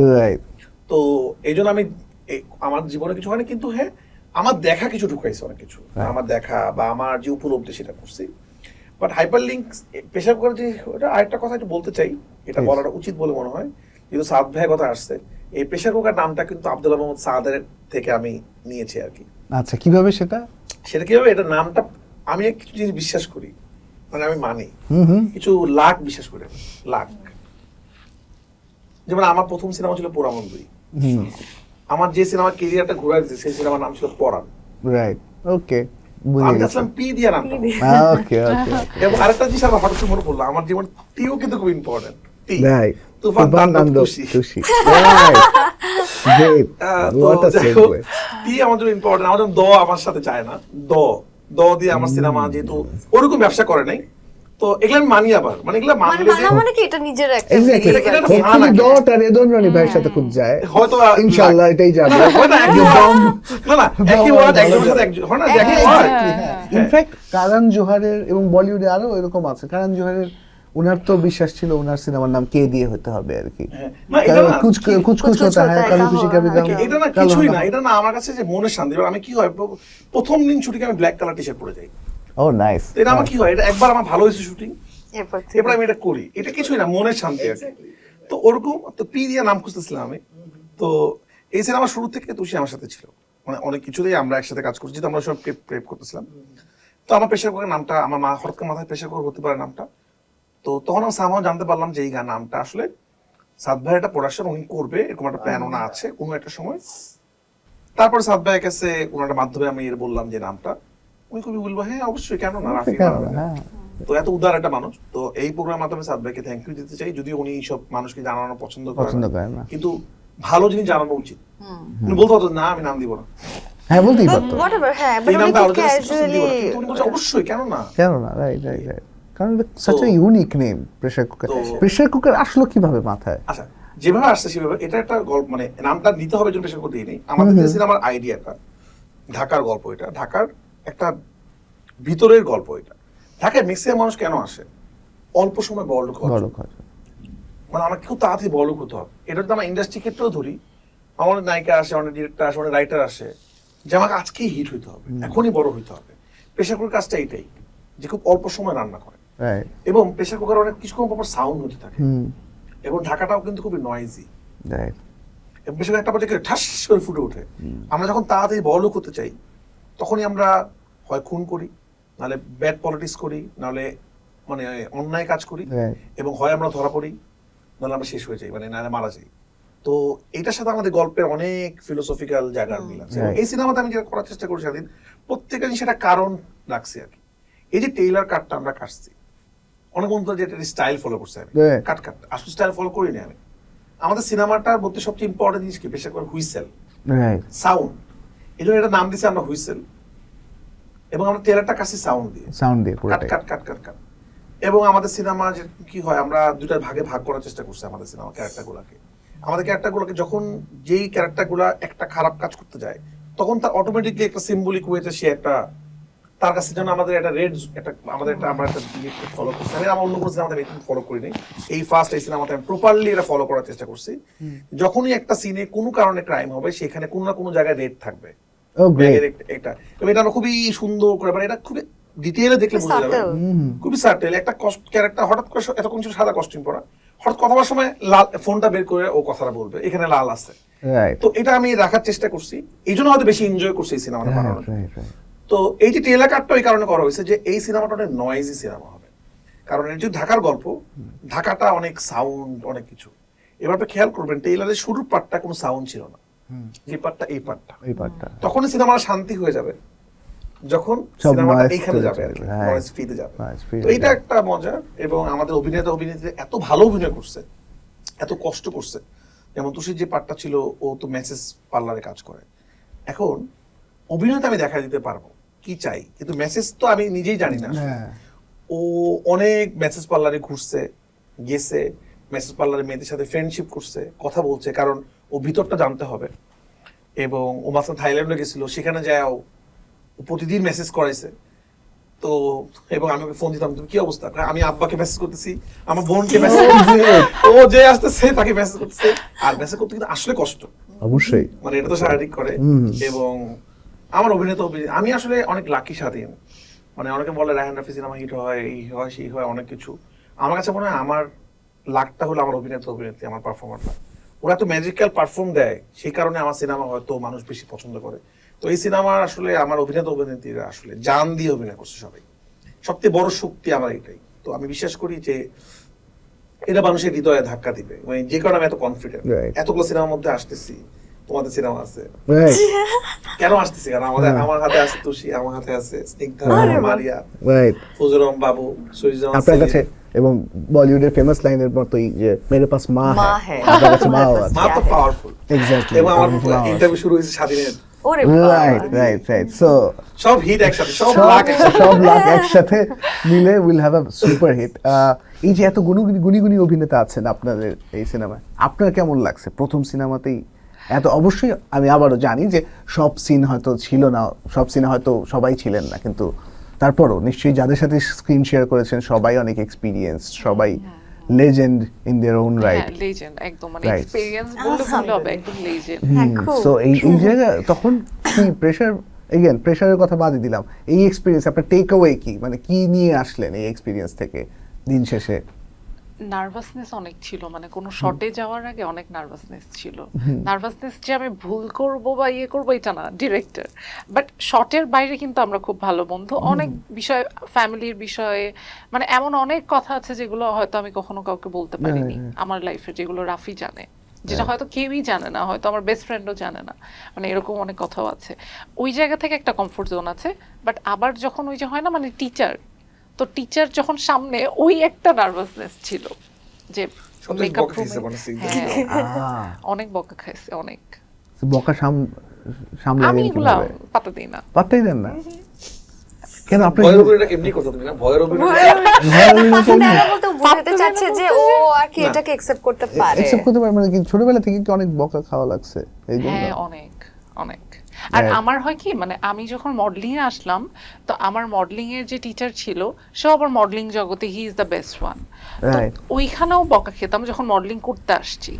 তো আমার কাছে মনে হয় কি আমি যখন কথাগুলো আমাকে বলা হয় কোনো কিছু ওইটা আমি রাতে বাসায় এসে চিন্তা করি অ্যান্ড দেন আমি এটা নিয়ে রিসার্চ করি যে গুগলে হোক বা কোনোভাবে হোক বা আমি জানি আমার এটা খুব মানে ছোটবেলা থেকেই আর পরের দিন এটার ফিডব্যাকটা বা 2 দিন পরে বা 7 দিন পরে এটা আমার মধ্যে আসে।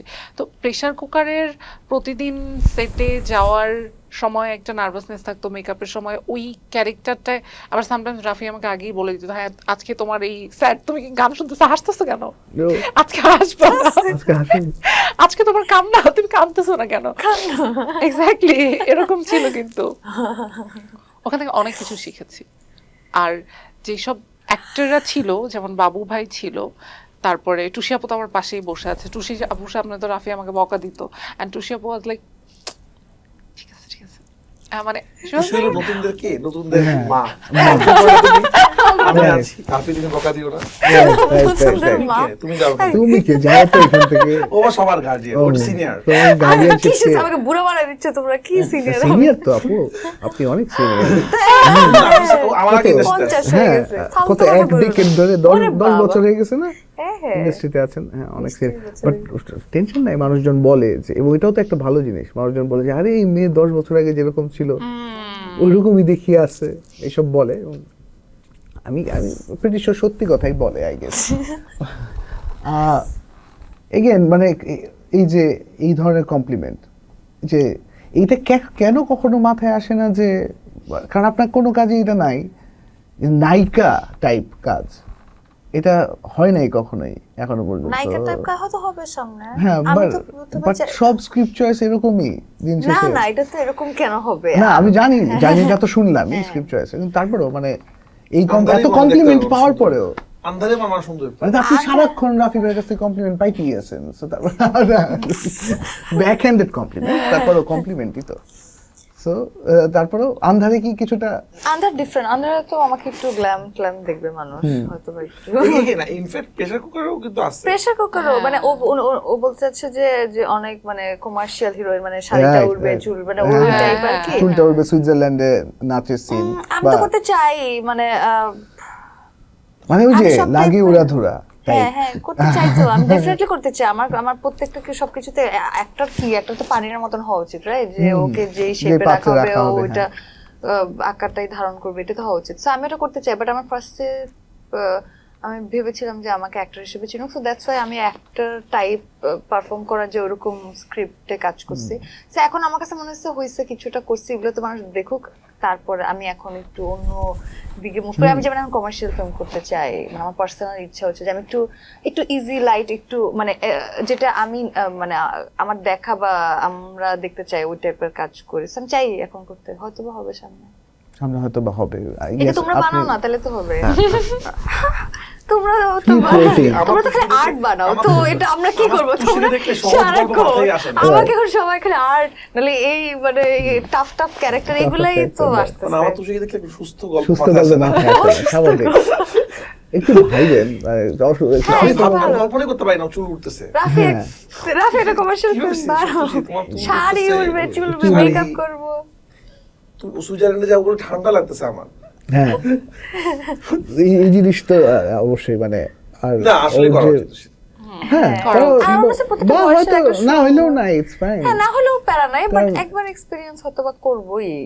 হুম, না, না, চাই আমার আর কাছে কি। কি মনে হয় সেটা হলো যে তুই যে আমার কাছে এই যে কমার্শিয়াল সিনেমা মানে শাড়ি উড়ানো নাও হইতে না পারে। Exactly. আমি ওইটা না ওই বললাম অর্থ আর কি। বলতেছি না, হ্যাঁ। মানে জাস্ট ওই অনেক ইন্টারেস্টিং জনরাটা ধরে নিলাম, জনরাই হতে পারে যেটা আমি ওই জনরাটার কথাই মানে জাস্ট ধরে বলছি। নিলাম যে কমার্শিয়াল সিনেমা না, জাস্ট ওই ওই জনরাটাই জনরাটাই, হ্যাঁ, যেটা ওই যেখানে- একটাদের একটা ঝামেলা কষ্ট আছে এটা মানে আমাদের যে শান্তি আমাদের যেটা মনে ইচ্ছা আমরা বানাই ফেলতে পারি বানাই, Exactly. আমি লিখে ফেলতে পারি আমি বানাই ফেলতে পারি ওদের তো আসলে ওর ইচ্ছার উপর ডিপেন্ড করবে না হ্যাঁ। ও ভাবতেছে আমি একটা কমার্শিয়াল সিনেমা করবো না আমি এবার একটু হ্যাঁ। এমন সুন্দর একটা স্ক্রিপ্ট আসলো ওইটাও করতে ওটা ইচ্ছা করবে করতে সুতরাং একটা আসলে ডিসাইড করতে তো পারে না চাইলে যে আমি এখন থেকে আমি একটা রোমান্টিক সিনেমা করবো মানে ওর হাতে তো আসলে এটা নাই কারণ যে ভালো একটা সেটা ভালো স্ক্রিপ্ট পাইলে কিন্তু সে আচ্ছা এটা করে ফেলে করে ফেলি। হ্যাঁ কারণ ও ভালোবাসে ভালো গল্পকে এই ধরেন এখন তো ইন্ডাস্ট্রিতে আমি আপনাকে একটু ক্রেডিট দিয়ে নেই যে আপনি পড়ান আনলেন, সেই বছরই হাওয়া বের হলো, দুইটাই সুপার হিট সিনেমা, একদম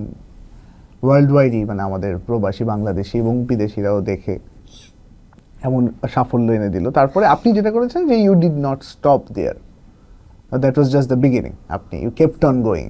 এবং আমি মনে করি যে আপনি যদি ওই সময় এটা না চালায় যাইতেন তাহলে হয়তো এখন যে অনেক সিনেমা বেরোচ্ছে, মানে ওইটাতে আপনার যথেষ্ট ভূমিকা আছে যে আপনি বছরের পর বছর করেই গেলেন এবং একটার পর একটা সিনেমা হিট হইতেই থাকতো, যদিও খুব অল্প সময়, বাট তারপরেও মানে আমরা তো গত 4 বছরের মধ্যেই এই বুমটা দেখতে পাইলাম। হোপফুলি বুম চলমান থাকবে, আমাদের বুমগুলো তো খুব বেশি দিন টিকে থাকে না, মানে স্ট্রিমিং প্ল্যাটফর্মে যে বুম হয়েছিল সেটা তো থেমে গেছে সুন্দর মতো গত 2 বছর ধরে, আর কিছু নাই।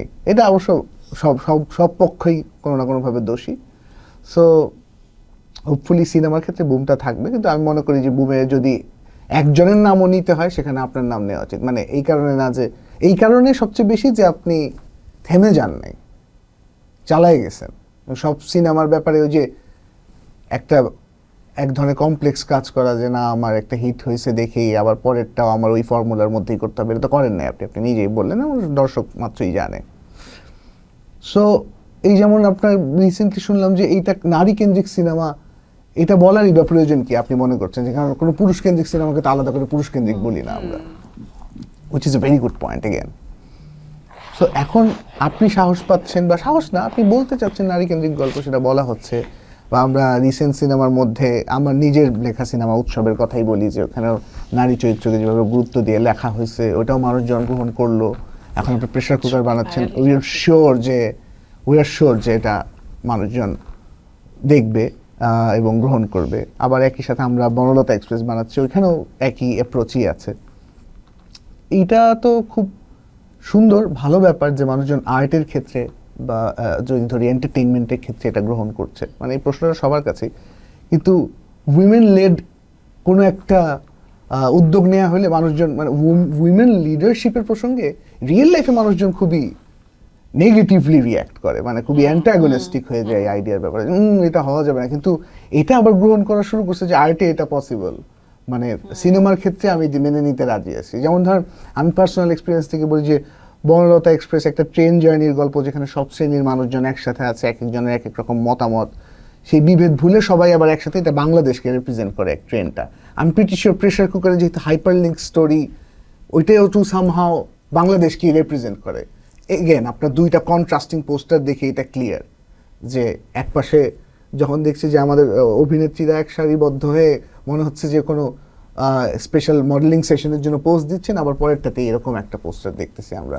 সো এটাও তো, এই কন্ট্রাস্টটাই তো বাংলাদেশ, এবং এটা আমরা সিনেমার ক্ষেত্রে মেনে নিচ্ছি, কিন্তু সমাজের ক্ষেত্রে আচ্ছা এই এক্স্যাক্টলি আপনার যদি মনে হয় কেন মেনে আমার কাছে নিচ্ছেন না? মনে হচ্ছে যে আমি একটা ইউনিভার্সিটি থেকে নাম না বলি, জি একটা সেমিনারে গেছিলাম আমি আমার সিনেমা নিয়ে। তো আমার সাথে কথা হচ্ছিল একটা, মানে আমার সিনেমা নিয়ে জার্নি নিয়ে কথা হচ্ছিল ওদের সাথে, খুব বাংলাদেশে খুব নাম করা, বলে ফেলি বুয়েটে আমি গেছিলাম, আমার কাছে নাম বলে ফেলি, কারণ এই কথাটা আসলে আমার কাছে খুব ইয়ে লাগছিল। তো ওরা আমার সব পড়ান দেখছে, সুরঙ্গ তুফানে পড়ে গেছিলাম আমি। তো ওরা বলতে, আমি ওদেরকে বললাম যে ওরা পড়ানে অনেক ভালো লাগছে, খারাপ লাগা ভালো লাগা বললো, সব কিছু ওপেন ডিসকাশন হচ্ছে। তাই পরে ওরা বললো যে আপনি নারীদের নিয়ে সিনেমা বানান না কেন? আমি তো নারীদের সিনেমা দামাল, আপনারা দেখলেন না কেন? পরানটা এত ভালো মতো দেখলেন কেন? নারীরা খারাপ বানাইলাম তখন এত পাগল হয়ে দেখলেন, সুরঙ্গ এত পাগল হয়ে দেখলেন, যে সিনেমা নারীরা ভালো সেটা তো ভালো লাগলো না আপনাদের কেন? সিনেমা তো খারাপ, এত বলেন সিনেমা ভালো হয় নাই। হ্যাঁ, এবং আসলে মানুষ তখন ওরা বললো যে আমার খুব পছন্দের কন্টেন্ট আছে নিঃশ্বাস, যেটা মানুষ ওরকম ভাবে দেখে নাই। হ্যাঁ, বললাম ওই সময় নিঃশ্বাসের সময় আমি গেছিলাম, বললাম কেন দেখলেন না? ওরা একটা মেয়ে মানুষ পিস্তল নিয়ে সবাইকে মারতেছে, আমরা মানতে পারি না। ওরা খুবই, মানে ওর উত্তরটা আমার পছন্দ হয় না, কিন্তু কনফিডেন্স বলতেছে যে আমরা অভ্যস্ত, একটা ছেলে মানুষ পুরুষ মানুষ এই যে মারবে, একটা মেয়ে মানুষ সব ভিলেনদেরকে মেরে ফেলতেছে, এটা হয় নাকি? তো আমার কাছে কেন যেমন কি, এবং আশফাক রিপনের ক্ষেত্রে দেখেন আপনি, উনি মহানগর মতো হিট প্রোডাকশন বানালো, এরপরে উনি একটা সিনেমা আরেকটা দেখলো না মানুষ, এরপরে কিন্তু হইচই আস্তে আস্তে বন্ধ করে দিল, রাস্তাটা বন্ধ হয়ে গেল। কিন্তু আমার একটা সিনেমা ছিল দামাল, যদি আমি টাকা উঠে ফেলছিলাম ব্যবসা, এটা লাস্টে আমি এন্ড করছিলাম মহিলা ফুটবল টিমের জার্নি দিয়ে। মানুষের অ্যাপ্রিসিয়েট করলো না, যে ফুটবল খেলবে কেন মেয়েরা? তা আমার মনে হয় না যে এটা মানে কেন যে মানুষের মধ্যে এটা আছে, আর এটা আমাদের নির্মাতারও দোষ আছে। আমরা মহিলাদের জন্য, আমি আমার মার্কেটিংকে বলছি, ওরা প্রথমে বলতেছিল যে এখানে চাপা গল্প, কষ্ট, মানে আমাদের মহিলাদের সিনেমা হইলেই না এখানে আমরা এমনভাবে ট্যাগ দিই একটা মহিলার জীবনের দুঃখ, দুর্দশা, কষ্ট দেখবে গ্লানি। সিনেমাতে। হ্যাঁ, আবেদন তো এই যে একটা এবং যে মানে মানে নারী কেন্দ্রিক সিনেমা বলতেই মানুষ ভাবে যে এটা নারীদের দুঃখ। এই যে আমরা অনেকদিন পুরুষ মানুষের নাচানাচি দেখলাম, এবারে নারীদের দুঃখ ছবি দেখি। যে বেচারি নারীরা। বাসের মধ্যে যেরকম সিট থাকে না, ওটাও আমি বিপক্ষে। আলাদা সিট থাকতে হবে কেন? তুমি তোমার সম্মান করতে ছেড়ে দাও। আলাদা কাকে করা হয়? আপনি একটা অটিস্টিক কে আলাদা করতে পারেন ভাই, ওদের জন্য আলাদা। আমরা তো এক সবাই, তোমার ওকে এমনি সম্মান করতে হবে। কিন্তু যখন আপনি আলাদা করে দিচ্ছেন, ওকে ছোট করে দিচ্ছেন, আচ্ছা ও দুর্বল, ওকে একটু আলাদা, ওকে একটু। নারী কেন্দ্রিক ছবি বলতে আমার আপত্তি নেই, কিন্তু আপনাকে বলতে হবে এই ঈদে একটা নারী কেন্দ্রিক ছবি আসছে, 3টা পুরুষ কেন্দ্রিক ছবি আসছে। এভাবে বলেন, রাইট? এটা বলেন না আপনি, হঠাৎ করে আপনারা বলছেন নারী কেন্দ্রিক ছবি করছেন কেমন লাগতো। এর আগে বললেন না কেন তাণ্ডব? আপনি একটা পুরুষ কেন্দ্রিক ছবি করলেন এতদিন, কেমন লাগলো বলেন? কেন বলেন না? বললে দুইটাই বলতে হবে। আর আমার ছবি তো নারী কেন্দ্রিক না, নারী কেন্দ্রিক পুরুষ কেন্দ্রিকই তো বিশ্বাস করি না। আমার সিনেমাতে ক্যারেক্টার আছে, আমার সিনেমাতে গল্প আছে। গল্প কেন্দ্রিক সিনেমা, ছবি তো বানাই কোনো কেন্দ্রিক সিনেমাই না। সিনেমা তো আসলে কেন্দ্রিক হয় এবং না। সিনেমা এরকম বানানো যায় নাকি যে এটা আমি ফ্যামিলি অডিয়েন্সের জন্য বানাচ্ছি, বানাচ্ছে, এইভাবে দেখার সময় ভাবা যায় এটা ফ্যামিলি দেখবে না। মানে সিনেমা তো আসলে এটা ব্যবসার জন্য কেউ বানায় না ভাই। আমার যেটা সিকোয়েন্স যেটা ডিমান্ড করে সেটা দেখবে। মানে আমি এখন একটা মেসেজ পাল্লা দেখাইছি, একটা মেসেজ পাল্লা বিলং করে আমাদের দেশে, আমি দেখাবো না। রাইট। আপনি বলেন আল্লাহ আপনি কি করছেন এটা? আপনি রেপ দেখাতে পারবেন, মেসেজ দেখাতে পারবেন না। মানে আমরা মানুষের মধ্যে তো একটু ঝামেলা আসছি। আর ফেসবুকে তো সবাই ধরেন যা ইচ্ছা করে লিখতে পারে, বলতে পারে, ওটাই আর কি। বাট আমাদের এটা উচিত না। আমাদের নারীদেরকে আপনি যদি খেয়াল করেন, মানে নারীদের অবদান আমাদের দেশে অনেক বেশি। তো আমরা কেন আমাদের সিনেমাতে, মানে আমাকে কেন যে শুনতে হবে সাংবাদিকদের কাছ থেকে যে আপনি তো এবার রিস্ক প্রজেক্ট করছেন, এটা কেন শুনতে হবে? বিকজ অফ নারীদের নিয়ে সিনেমা আসছে বলে। তো এটা খুবই আমাদের দেশের, তো এইটা ভাঙা। এবার ঈদটা খুব সুন্দর একটা ঈদ। এগো পূর্ণত এক্সপ্রেস অথবা প্রেসার কুকার, দম তো যে পুরুষ কেন্দ্রিক ছবি। ও সরি, হ্যাঁ, রাক্ষস তো পুরুষ কেন্দ্রিক সব তো সিনেমা, নাম তো প্রিন্স পুরুষ কেন্দ্রিক পুরুষ সিনেমা। কেন্দ্রিক নামগুলোতেই তো প্রিন্স আর রাক্ষস তো নামই পুরুষ। বনলতা তো মেয়েদের, বনলতা কি নামটা? বনলতা এক্সপ্রেস তো ট্রেনের নাম, এটা জড়বস্তু কেন্দ্রিক সিনেমা। বনলতা তার কি ছেলেরা না মেয়ে নাম? মেয়েদের নাম, মেয়েদের নাম, হ্যাঁ, মেয়েদের এটা তো মেয়ে কেন্দ্রিক সিনেমা। নারী কেন্দ্রিক তো সিনেমা এই জন্য বলা যায়, সিনেমা হ্যাঁ। দিয়ে যদি আমরা হ্যাঁ, কাঁপায় দিতে আমরা পারি, কাঁপায় দিতে পারি। তাহলে মানুষ বলবে যে না, তখন অনেক সিনেমা ইনশাল্লাহ হবে। সারা পৃথিবীতে যেরকম হয় আর কি। এবং এটা হওয়া উচিত, আমার মনে হয় উচিত। মানে একটা রাইটারকে কেন মানুষ বলবে যে ভাই এটা চলবে না? মানে যে কোনো কেউ যে কোনো কিছু লিখতে পারে, আমার মনে হয় এটা ভালো। হ্যাঁ, এবং দর্শক গ্রহণ করবে কি করবে না সেটা দর্শকের ব্যাপার। দর্শকের ব্যাপার, দর্শকের ব্যাপার। But তার আগেই ট্যাগ দিয়ে দেওয়া, আপনিও তো নিশ্চয়ই এরকমই ভাবেন যে মানুষ তো আসলে অতটা গ্রহণযোগ্যতা তৈরি হয় নাই এখনো, যে এই যে শুরুতেই ট্যাগ দিয়ে দেওয়া। হ্যাঁ, মানে এটা তো এখন একটা দৃষ্টিভঙ্গি। এটা তো আমাদের হোল পলিটিক্যাল সিচুয়েশন বা গ্লোবালিতে ভাবে না যে মেয়েরা ডমিনেটেড হয় দেখে এখন এটাকে যেভাবে দেখতে ভালো লাগে। বাট এটা তো একটা গল্প। এখন এখানে যদি ফিমেল পয়েন্ট অফ ভিউ, আমাদের রাইটার একজন ফিমেল রাইটার, সো আমরা যেহেতু এটা নিয়ে ডিসকাস করছিলাম, শুরুতে আমরা চাচ্ছিলাম যে ঠিক আছে আমাদের ফিমেল রাইটার কম, আমাদের এই যেহেতু এখানে অনেকগুলো মেজর ক্যারেক্টার ফিমেল, সো আমরা ওদের মনস্তত্ত্বটা কিভাবে একটা ফিমেল রাইটার যতটা বুঝতে পারে, সো ওই জায়গাটাও ধরে রাখতে চাইছিলাম। সো ওইটাই, মানে আমার কাছে মনে হয় যে সিনেমার বিজনেস বা এটা হিট ফ্লপ, এটা তো আসলে ওটার আইডিয়া ক্রাফটের উপর ডিপেন্ড করে। ইটস নট যে কে পারফর্ম করছে। হ্যাঁ, কাস্টের কারণে হয়তো বা কিছুটা প্রিভিলেজ পাওয়া যায়, কিন্তু এটা কোনো ফিমেল সেন্ট্রিক গল্প যদি ফ্লপ হয়, সেটার ক্রাফটিং দুর্বল, ওর আইডিয়াটা দুর্বল ছিল দেখে সেটার জন্যই হতে পারে। ইটস নট যে একটা মেয়েকে নেওয়া হয়েছে এর জন্য এরকম হয়েছে, তাই না? আর ফিমেল যদি না থাকে, আপনার সিনেমা তো বানাইতে পারবে না, কেউ দেখবেও না। এটা হচ্ছে সবচেয়ে বড় কথা। একটা ফিমেল যদি পারফর্মই না করে, আপনার মনে হবে, আপনি দেখেন তো শুধু ছেলেদেরকে নিয়ে সিনেমা বানায়, সিনেমা দেখে কিনা মানুষ, কয়েকটা বানানো উচিত, তাহলে পারসেপশনটা আরো ক্লিয়ার হয়ে যাবে। এটা নারী পুরুষ সবাইকে ডিমান্ড, নারী পুরুষ নেই, সোসাইটি সবকিছুই ডিমান্ড থাকবে না। সো পুরুষ ছাড়াও যেমন সিনেমা হবে না, নারী ছাড়াও হবে না। সো এটাকে করার কিছু না, পুরুষ আছে না, আমরা চাইছি অ্যাক্টররা যাতে পারফর্ম করে, রাদার দেন এখানে মানে এখানে অ্যাক্টর ড্রিভেন তো স্টোরিটা। সো এখানে রাফি টিম সবাই এটাই চাইছে, যেখানে যারা প্রপার অ্যাক্টর তারা এই সিনেমার সাথে যুক্ত হোক। সো ওইটাই হয়তো লেন্সটা ফিমেল পয়েন্ট অফ ভিউ থেকে দেখ। রাইট। আমি তাহলে যেই পিওভি মানে female point of view female পিওভির জন্য যেহেতু একটা ফিমেল রাইটারকে অনবোর্ড করা হয়েছিল, ওই সেগুয়ে থেকেই জানতে চাই যে আপনার রাইটিং প্রসেসটা, যেহেতু আমি একজন রাইটার, আমি জানতে চাই আপনার রাইটিং প্রসেসটা কীরকম হয় সচরাচর একটা সিনেমার ক্ষেত্রে। আমার যেটা হয়, আমি ম্যাক্সিমাম সময় যেটা করি, আমি ইনস্ট্যান্ট কোনো সিনেমা লিখি না। মানে এখন এটা বানাবো, এটা এখন আমি ভাবি না, এরকম খুব কম হয়েছে আমার। যেমন তাণ্ডবের গল্পটা ছিল আমার অনেক আগের একটা গল্প, সেখান থেকে আমি পরবর্তীতে ভেঙে তাণ্ডব বানালাম। তুফানটাও এরকম ছিল। সুড়ঙ্গ আমার অনেক আগের গল্প ছিল, আমি এটা প্রথমে সিরিজ বানাতে চাইছিলাম, পরে মনে হলো যে না, আমি এটা সিনেমা বানাই। এটাও অনেকদিন আগে। আমি যেটা করি, আমার মাথায় আইডিয়া আসে একটা, আমি আমার বন্ধু বান্ধবকে শোনাই, তারপর এটা ডেভেলপ করার চেষ্টা করি, তখন আমি শুটিংয়ে চলে যাচ্ছি। আমার কি হয়, যেহেতু আমি গল্প নিজে বানাই, আমার একটা গল্প বলতে গেলে আরেকটা গল্প মাথায় আসে। আমি আপনার সাথে গল্প শেয়ার করতেছি, কোনটা গল্প মাথায় গল্প আসছে যে আপনি লিখবেন। আমি যেটা করি, আমি মানে স্ক্রিন প্লেটা আমি করি, গল্পটা আমি বানাই, এরপরে একজন রাইটারকে দিয়ে এটাকে আরেকটু, তখন আমরা মিলে কাজটা করি। এর আবার প্রসেস আর কি। অনেক সময় এরকম হয়েছে, আমি গল্প ব্রিফ দেওয়ার সময় মাথায় আরেকটা গল্প চলে আসছে, তারা এটা তো এরকম হতে পারে। ওরকম করে আমি গল্প বানায় গল্প রেডি করে রাখতে থাকি। তারপর যখন ওই প্রোডাকশনটা করব, তার কিছুদিন আগে থেকে আমি লেখা শুরু করি। এটা না, আমি একটু শুরু থেকে বলতে চাই, তাহলে আমার জন্য, সবার দর্শকের জন্য ভালো হবে। এটা খুবই গুরুত্বপূর্ণ প্রশ্ন আর কি। আমার যেহেতু আমি অনেকদিন হোস্টেলে ছিলাম, হোস্টেলে থাকলে যেটা হয়েছে, আমি জীবনটা একটা জানলার ভিতর থেকে দেখছি। মানে আমাদের প্রথম দিকে আমি যে হোস্টেলে পড়তাম, সেটা মানে ওইটা সুন্দর সুন্দর ইউনিভার্সিটির মতো ওপেন জায়গায় না, এটা ফ্ল্যাটের মধ্যে একটা হোস্টেল। তো ওইটার পাশে যেটা ছিল, ঠিক সামনে একটা পুলিশ ফাঁড়ি ছিল, হাইওয়ে রোডের পাশে ছিল। তো আর ঠিক ওই পাশে একটা সিনেমা হল ছিল, উল্কা সিনেমা হল গাজীপুরে। তা আমাদের এন্টারটেনমেন্টই ছিল বিকালবেলা বারান্দাতে দাঁড়ায় মানুষ দেখা, বের হতে পারবো না, ওইটাই। তো আমার যেহেতু আর কোনো এন্টারটেনমেন্ট নাই, আমার একটা এন্টারটেনমেন্ট ইমাজিন করতাম অনেক, যে দূরে যে পুলিশ ফাঁড়িটা ছিল, আমি দাঁড়ায় দেখতাম যে আচ্ছা ঠিক আছে, দেখতাম লাশ আসছে, গাড়ি অ্যাক্সিডেন্ট, চোর ধরে নিয়ে আসছে।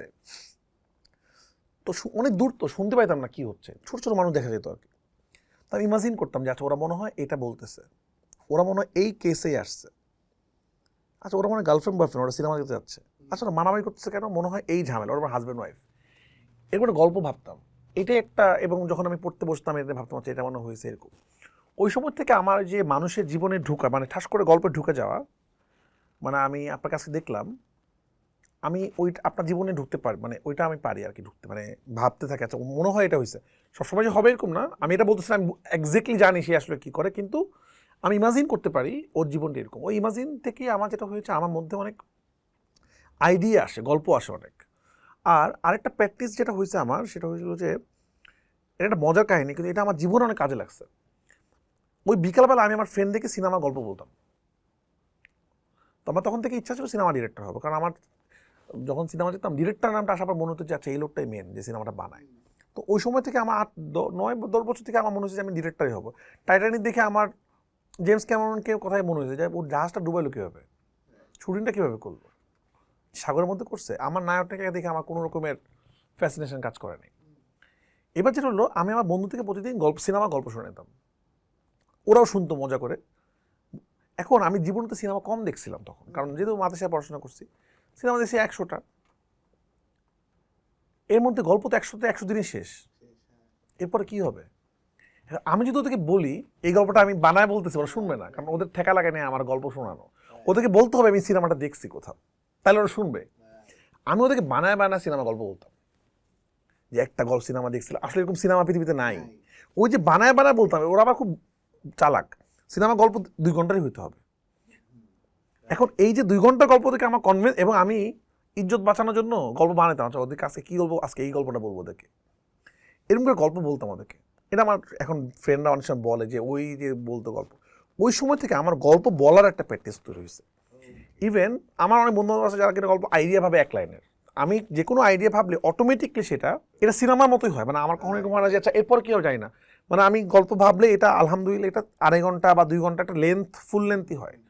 এবং আমার বন্ধু আমার অনেকগুলো গল্প জানে, মানে এমন না কোনো গল্প 1 লাইন শোনাইছে ওকে, মানে প্রপার শোনাইছে এইটা এইভাবে হয়, এটা হয়। এরকম অনেক গল্প আছে আমি একদম রেখে দিছি আর কি। আপনার হস্টেল লাইফ থেকে আপনি পিচিং এ এক্সপার্ট হয়ে গেছেন একদম। গ্রেট। হ্যাঁ, তারপর ওখান থেকে জানি না, আমি রাইটিং এর বলতে এটা আমার আর্টিস্টরা অথবা আমার প্রডিউসাররা বলতে পারবে অবশ্যই পারি হ্যাঁ, কিনা। রাইটিং এর ট্রানজিশনটা তারপর যেটা হয়, এইবার আমি গল্পটা ভাবার পর যে গল্পগুলো, অনেক গল্প আমার নিজের ভালো লাগে না, অনেক গল্পের মধ্যে বসবাস করতে আমি খুব এনজয় করি, তখন আমি আমার রাইটারকে বা আমার কিছু বন্ধু তাদেরকে শোনাই এবং ঝগড়াঝাটি করি, কেন এটা হবে না, কেন এটা হবে, এটা খুবই ভালো লাগতেছে না। ওই ঝগড়া থেকে আমি মেন স্ট্রাকচারটা আবার আরেকটু ঠিকঠাক করি। পলিশড হয়ে যায়। হ্যাঁ, তারপর আমি স্ক্রিন প্লেতে ঢুকি এবং তারপর আমি সিনেমা, মানে বাট এখন পর্যন্ত সত্যি কথা বলতে যে বাংলাদেশের রাইটার একটু কম। আমি আবার শুটিংয়ে আবার চেঞ্জ করে ফেলি সব কিছু। আমার মনে হয় যে এটা আমার ভালো লাগতেছে না, আমি চেঞ্জ করতে থাকি। আর আমি শুটিংয়ের সময় ম্যাজিক খুঁজতে থাকি, আমার কাছে মনে হয় যে একটা আল্লাহর ম্যাজিক আসবে। মানে এই সিনেমার ক্ষেত্রে অনেকগুলো ম্যাজিক আসছে। আমাদের টেলার একটা শর্ট ছিল পাখি, মানে আমাদের ওর ক্যারেক্টারের নাম ছিল একটা সময় পাখি। তো কি অদ্ভুত ব্যাপার, যখনই ও কোনো কিছু একটা করে, এটা আমি ফ্লোতে বলতেছি, মানে আমার মনে আসলো হঠাৎ করে অন্য টপিকসে, পিছনে পাখি চলে যায় এবং একটা পাখি না, মানে ঝাঁকে ঝাঁকে পাখি। ইভেন এটা যদি ড্রোন শট হয় সেটাতেও হয়। মানে আমাদের শুটিংয়ে অনেক কিছু অদ্ভুত লেভেলে ম্যাজিক ঘুরছে। কিন্তু আমি শুটিংয়ে ম্যাজিক খুঁজতে থাকি, যে আমি কখনো আমার অভিনেত্রীকে আটকায় দিতে চাই না যে এইটাই স্ক্রিপ্ট, এইটা এক্স্যাক্টলি বলতে হবে। আমি ওদেরকে মোমেন্টামে ঢুকাইতে চাই, এবার আমার রাইটার দিকেও ঢুকাইতে চাই যে আমি এটা করতে চাই। এই প্রসেসে আমি লিখি। তা আমি আসলে ম্যাজিক খুঁজতে থাকি যে আমার আসলে ম্যাজিক কী চাই আর কি করতে হবে। তো এই রাইটারদেরকে অনবোর্ড করা, মানে স্ক্রিন প্লে স্টেজে গিয়ে, মানে যখন আপনি পুরো আউটলাইনটা করে ফেলছেন তারপরে রাইটারদেরকে অনবোর্ড করেন, মানে সেটার কারণটাই বা কেন আসে, মানে যে মানে ফিলটা, মানে নিডটা ফিল করেন কেন যে আপনার আমি নিজে কোলাবোরেটর নেওয়াটা? না, একটা হলো যে আমার কাছে মনে হয় একটা টিম মিলে লিখলে অনেকগুলো পয়েন্ট অফ ভিউ তৈরি হবে, এক নাম্বার। দুই নাম্বার, সত্যি কথা বলতে হতে পারে আমি অলস।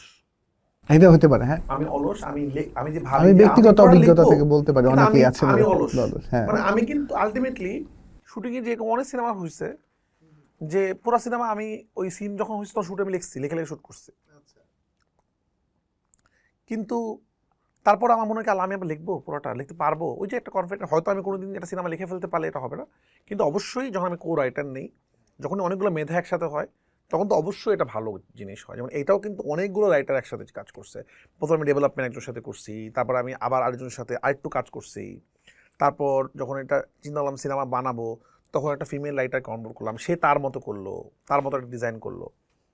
তারপর আমার মনে হলো ডায়লগে একটু কাজ করা উচিত, তারপর আবার ওই করলাম। তো এইটা প্রসেসটা অনেক দিন লম্বা প্রসেস ছিল। তো লম্বা প্রসেস পরে যেটা হয়, এটা আরো আস্তে আস্তে করে তারা ছিলেন রাইটিং টিমে, তাদের নামগুলো আমাদের যদি নাম জানা ছিল, যেত। লাস্টের দিকে ছিল তুষ্ট, মুন ছিল।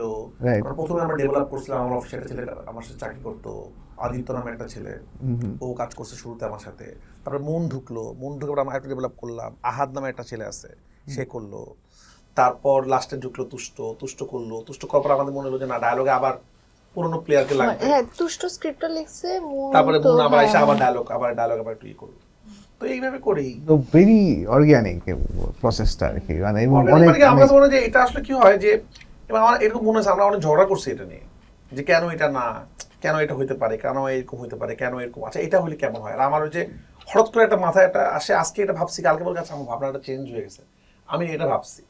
এটা আমার কাছে অনেক মজা লাগছে যে আমরা যেমন আন্ধারে শুট শেষ করে একদিনের ব্রেক, ওই একদিনের ব্রেকে আমরা আবার গল্প নিয়ে বসতাম। ও ওয়াও।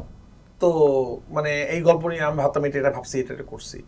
যেমন এই সিনটা, যে সিনটা, ওইটা আমার হঠাৎ একদিন আপনার মনে হয়েছে, আচ্ছা যে আমি তো এরকম, আমার ওইরকম হইতো যে আমার আম্মু যখন আসতো, আমি বুঝতে পারতাম না যে কোনটা আমার আম্মু, মানে অনেকগুলো বোরখা পরা মানুষ আসতেছে হেঁটে। ও ওয়াও, ও খুবই। তো ওইখান থেকে আমার মাথায় আসছে যে একটা বাচ্চা, এখানে অনেকগুলো মানুষ, এটা ওর মা কে আসলে, ওকে আসলে বুঝতেছে, হয়তো বুঝতেছে। তো এখান থেকে এই সিনটার আইডিয়া আসলো যে এটা হইলে কেমন হয়। তো এরকম একটা প্রসেস, তাই আমি এনজয় করি। এবং আমি নিজে মানে ইদানিং তো নতুন নতুন রাইটারের সাথে কাজ করছি, যেমন নেক্সট সিনেমা যেটা করবো সেটা একজনের লেখা।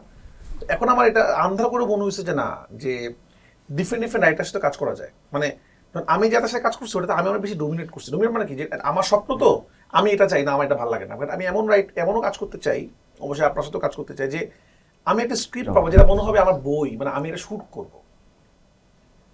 তো এটা এখন পর্যন্ত ওরকম করে পাইনি আমি, সত্যি কথা বলতে, যে আমি মুগ্ধ হয়ে গেছি। আমি যেটা পাইছি যে আমি একটা ফিলোসফি ভাবছি, এটাকে ডেভেলপ করেছে। আন্ডার এরকম হয়েছে, কিন্তু আন্ডার আবার এমন জিনিস যেটা একদম আমার জনরার বাইরের ছবি, একদমই। হ্যাঁ, যে কারো জনরারই, আমাদের দেশে এই ধরনের কাজ মেইন স্ট্রিমে হয়ই নাই, মানে আবার আমি আবার ভয় কম পাই। Right right. তো আমার নিজেকে আবার বাট আন্দার করার পর আমার যেটা হয়েছে তখন আমি বলছি আন্দার আসলে আমি সাকসেসফুল হয়েছি। আন্দার শুটিং করার 6 মাস পর্যন্ত আমি কিন্তু ভয় পাইছি। আমার 3টার সময় ঘুম ভাঙলে আমার মনে হইতো যে আমার আম্মুকে আমি ফোন করি। এটা রিটেইল হয়েছে আমার সাথে, কারণ আমি হরর শুট করতে করতে এটা হয়েছে আমার সাথে যে আমি হঠাৎ করে ঘুম ভেঙে গেছে। আমি বললাম কেন ঘুম ভাঙলো, শিট। ও রাতে বেলা আমাদের প্রোডাকশন একটা ছেলে ওকে নিয়ে রাতে ঘুমাইতো, রাতে ভয় ভয় রাতে আমার যখন আমরা শুটিং করছি তখন মানে কারণ তোমার রুমে তো তুমি একজন আমি তো এমনি ভয় পাই, আমি শুটে সবসময় আমি রাতে একা ঘুমাইতে পারি তো না। আমি সাথে তো একাই ঘুমাই। হ্যাঁ তো আমার একটা বয় আছে মুরাদ, যে আমার সাথে থাকে। তো ওকে বলছি ভাই তুই আমার সাথে থাক। আর ওর এই বাড়তি প্রেশারটাও দিয়ে দিচ্ছেন হ্যাঁ, যে আরে। রাতের বেলা আপনার সাথে এখন বসের সাথে ঘুমাইতে থাকতে হবে। হবে। এখন আমি ওকে বলছি যে অ্যাটলিস্ট আমি ঘুমানো পর্যন্ত থাক, আমি আচ্ছা। ঘুমাইলে আস্তে করে চলে যায়। আলস করে বেড়ে যায়। তো কেন যেন মনে হচ্ছে কি এই কারণ সারাদিন হরর এখানে ভূত করতেছে, ওখানে এটা এই হ্যাঁ, এটা। হ্যাঁ। আর আমরা তো খুবই ভিতরে ঢুকে শুট করি, এটা স্বাভাবিক। আমার ক্ষেত্রে হয়েছে। তো বাট আমি অনেক ভালো ভালো রাইটার বাংলাদেশের আছে যারা হয়তো সিনেমাতে আসতেছে না, কিন্তু আমার মনে হয় যে আমাদের দেশে যদি ডিরেক্টর আছে, অভিনেতা অভিনেত্রী আছে, আমাদের রাইটার সংখ্যা। অবশ্যই।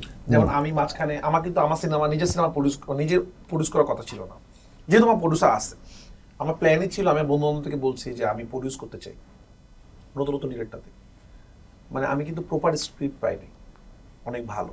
মানে আপনি হয়তো বলতে পারেন যে আমাদের অনেক ডিরেক্টর, কিন্তু আপনি এখন করেন যে সিনেমা বানানো শুরু করবো, কজন ডিরেক্টর প্রপার স্ক্রিপ্ট নিয়ে আমার কাছে আসতে পারে। আইডিয়া শোনা মানে আইডিয়া কিন্তু অন্য জিনিস, হ্যাঁ হ্যাঁ হ্যাঁ। কিন্তু প্রপার স্ক্রিপ্ট নিয়ে কি আসতে পারে চলে না আমি প্রডিউস করবো, এই যে রেডি আছে করব চলে করবো। এখন নতুন ডিরেক্টরকে তো কেউ ডেভেলপারের জন্য টাকা দিবে না, প্রশ্নই আসে না। হ্যাঁ আপনাকে ডেভেলপ করতে হবে। আমি কিন্তু এটা পাইনি। তো বাট আমার ইচ্ছা, আমার এখন স্বপ্ন যে এই কারণ ফিল্মস থেকে আমি প্রতি বছর একটা করে সিনেমা একটা প্রডিউস করবো। প্রডিউস করতে চান, মানে সেটা চাই। নিজে ডিরেক্ট করা হতে হবে এমন না। না আমি নিজে ডিরেক্ট করবো না, Right. আমি ওটা প্রডিউস করতে চাই। একটা সিনেমা বানাবো যেটা আমি ডিরেক্ট করবো, যেটা অন্য প্রডিউসার হতে পারে বা আমি হতে পারে, কিন্তু আমি প্রতি বছর একটা সিনেমা প্রডিউস করতে চাই। কারণ ফিল্মস থেকে প্রেশার কুকার দিয়ে আমি যেটা বোঝানোর চেষ্টা করছি, এই ধরনের সিনেমা হলে আমার জন্য ভালো। রাইট। মানে আমার পছন্দ, আমি প্রডিউসার হিসেবে আমার স্বপ্ন যে আমি আসলে একটু গল্প কেন্দ্রিক ছবি, একটু যেটা আমি ভালোবাসি, যেটা ইম্প্যাক্টফুল। তো এটা কলিং কার্ড আর কি, একটু এটা focus কলিং করতে কার্ড যে এই আবার ধরনের হ্যাঁ এমন সিনেমা গল্প পছন্দ। শুনে যদি আমি উড়ে যেতে পারি যে আমি আসলে আমি মুগ্ধ হয়ে গেছি, পয়েন্ট করবো, কিন্তু আমি প্রডিউস করতে চাই। আর আমার কাছে কেন জানি মনে হয় ডিরেক্টর প্রডিউসার হলে লাভ আছে। বাট আমি যখন সিনেমা শুরু করছি তখন কিন্তু সিনেমা মানে ঈদ মানে উৎসব ছিল না। এখন যেরকম মানুষ বলে ঈদ হলে সিনেমা, তাও তো একটা উৎসব তাও তো আসছে আসছে আমাদের। এটা যে ঈদে at least এই আমরা ট্রেন্ডটা অন্মুখী। তো আসছে তাও। আগে বাংলা সিনেমার কথা বললে মানে মেয়েরা হোক বা ভালো ফ্যামিলি মানুষ দৌড়াইতো যে সিনেমা জীবনে না, জীবনে না। নাটক করতে রাজি আছে। মানে এখন সবাই সিনেমা করতে চায় এবং সব ডিরেক্টর সিনেমা নিয়ে আসতেছে। মানে এই যে সিনেমার একটা মেলা, এটা কিন্তু পড়ানো হওয়ার সময়ও ছিল না। এটা মানে কোভিডের সময় সবাই বলছিল যে সিনেমা ডান, আর কেউ সিনেমা হলে যাবে না।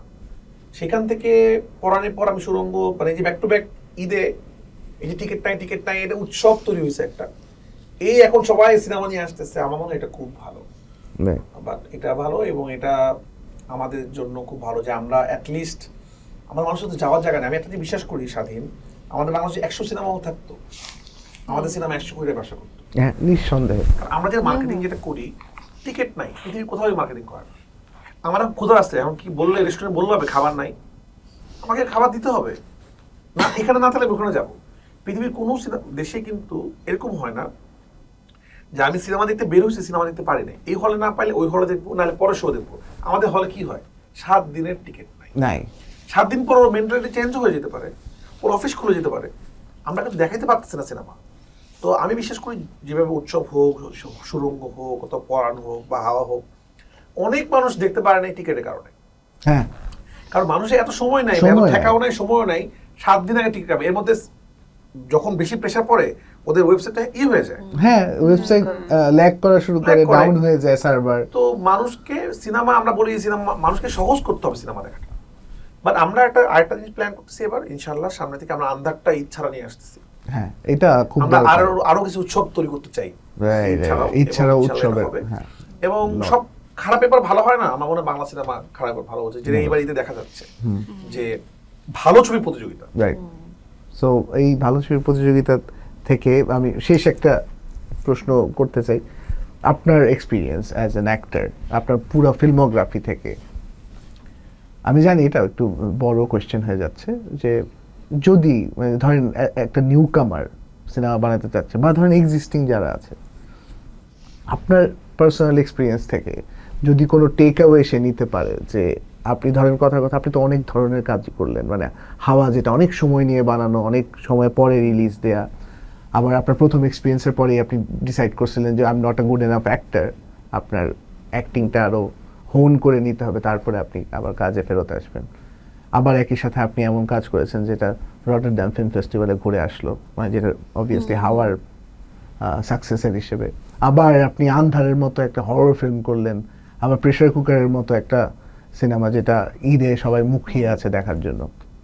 সেই যে ভিন্ন ভিন্ন ধরনের কাজ, এবং অবভিয়াসলি শুটিং এক্সপিরিয়েন্স এক এক রকম, ক্রিয়েটিভ এক্সপিরিয়েন্স এক এক রকম।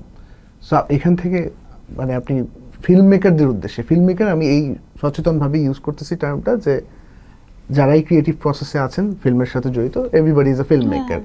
মানে সেটা ডিরেক্টর তো বটেই, প্রডিউসার, রাইটার, অ্যাক্টররাও ফিল্ম মেকার। সো আপনি তাদের জন্য কোনো আপনার একদম পার্সোনাল এক্সপিরিয়েন্স থেকে কিছু বলতে চান যে okay this should be the কি টেক অ্যাওয়ে, মানে ধরেন কথার কথা, যেমন ধরেন প্রেসার কুকার থেকে এই যে মাত্র মানে আমি জাস্ট এক্সাম্পল হিসেবে বলি যে ভাই যেমন বললেন যে নারী কেন্দ্রিক, মানে নারী চরিত্র এবং নারী চরিত্র প্রধান চরিত্র, এই ধরনের কোনো কনসেপ্ট আসলে আমাদের মাথায় চলে আসে যে ওর দুঃখ দুর্দশা দেখাইতে হবে, ও ক্লিষ্ট, ও নিপীড়িত, এইভাবে করে।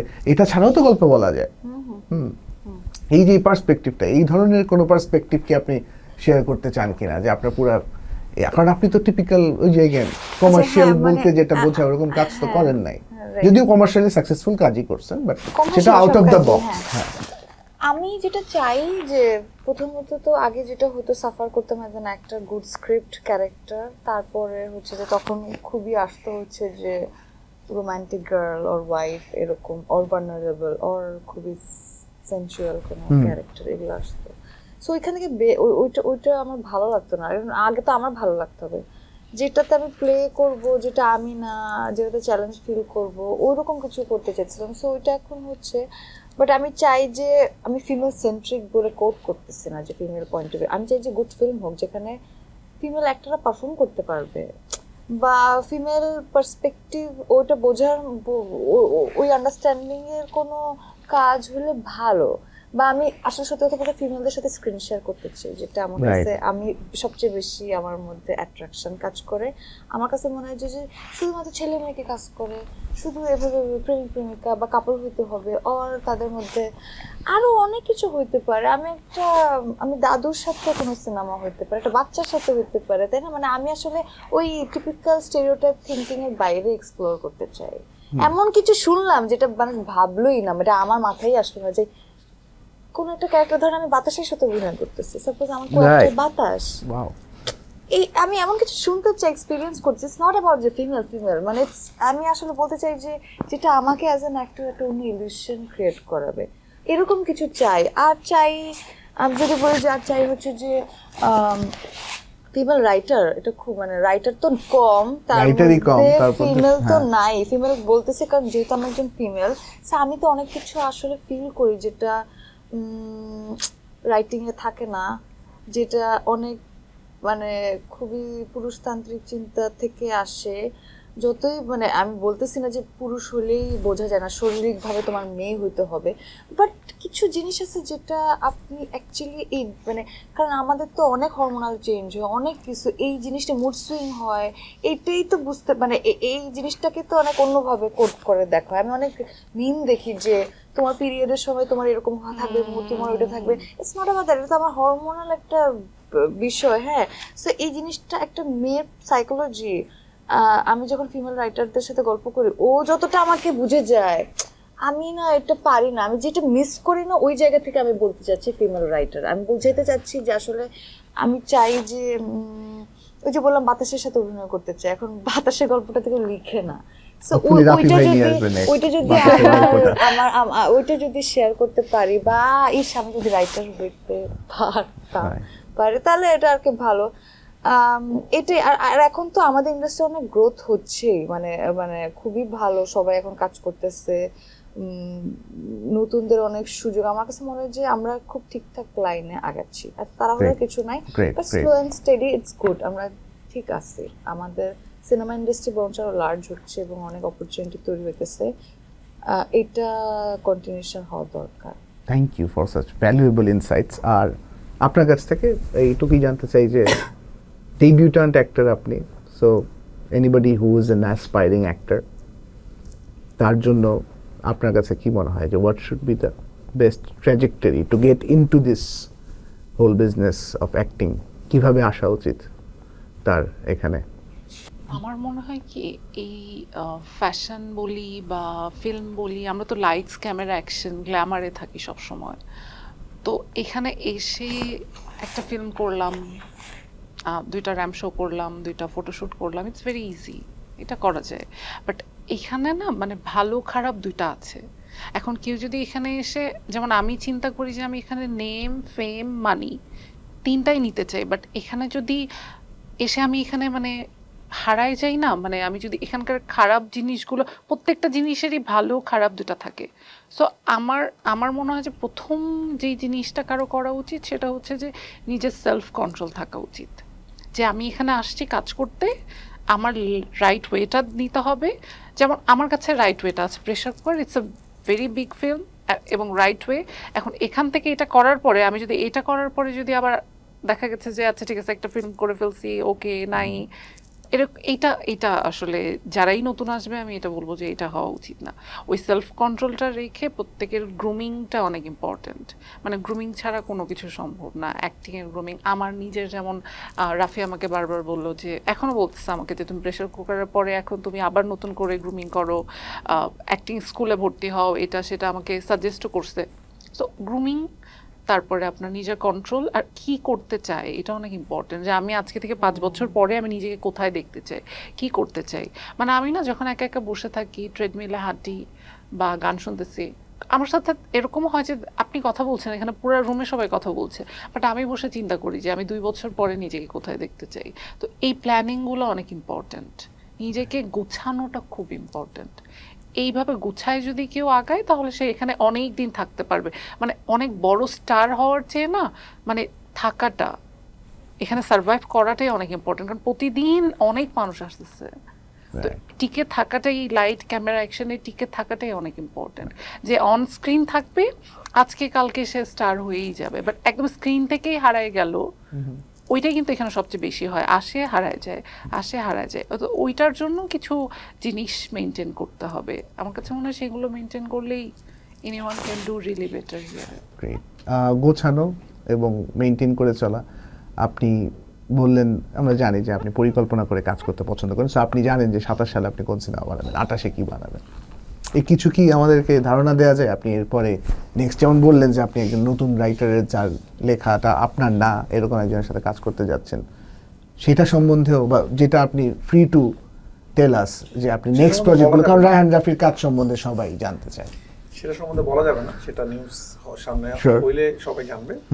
কিছু জিনিস থাক না এরকম টাইপের, কারণ আছে তো পাইপলাইনে আন্ধার। আন্ধার কবে নাগাদ দেখতে পাবো আমরা? এটা বলতে চাই শুধু যে এখন থেকে আমি যে সিনেমাগুলো করব সেগুলো, মানে আমার অনেকগুলো সিনেমা যেগুলো ছিল, যেগুলো আমি অনেক বানাই নাই, আমার অনেক স্বপ্নের সিনেমা ছিল, ড্রিম প্রজেক্ট ছিল, সেগুলো একটা করে বানাবো আর কি।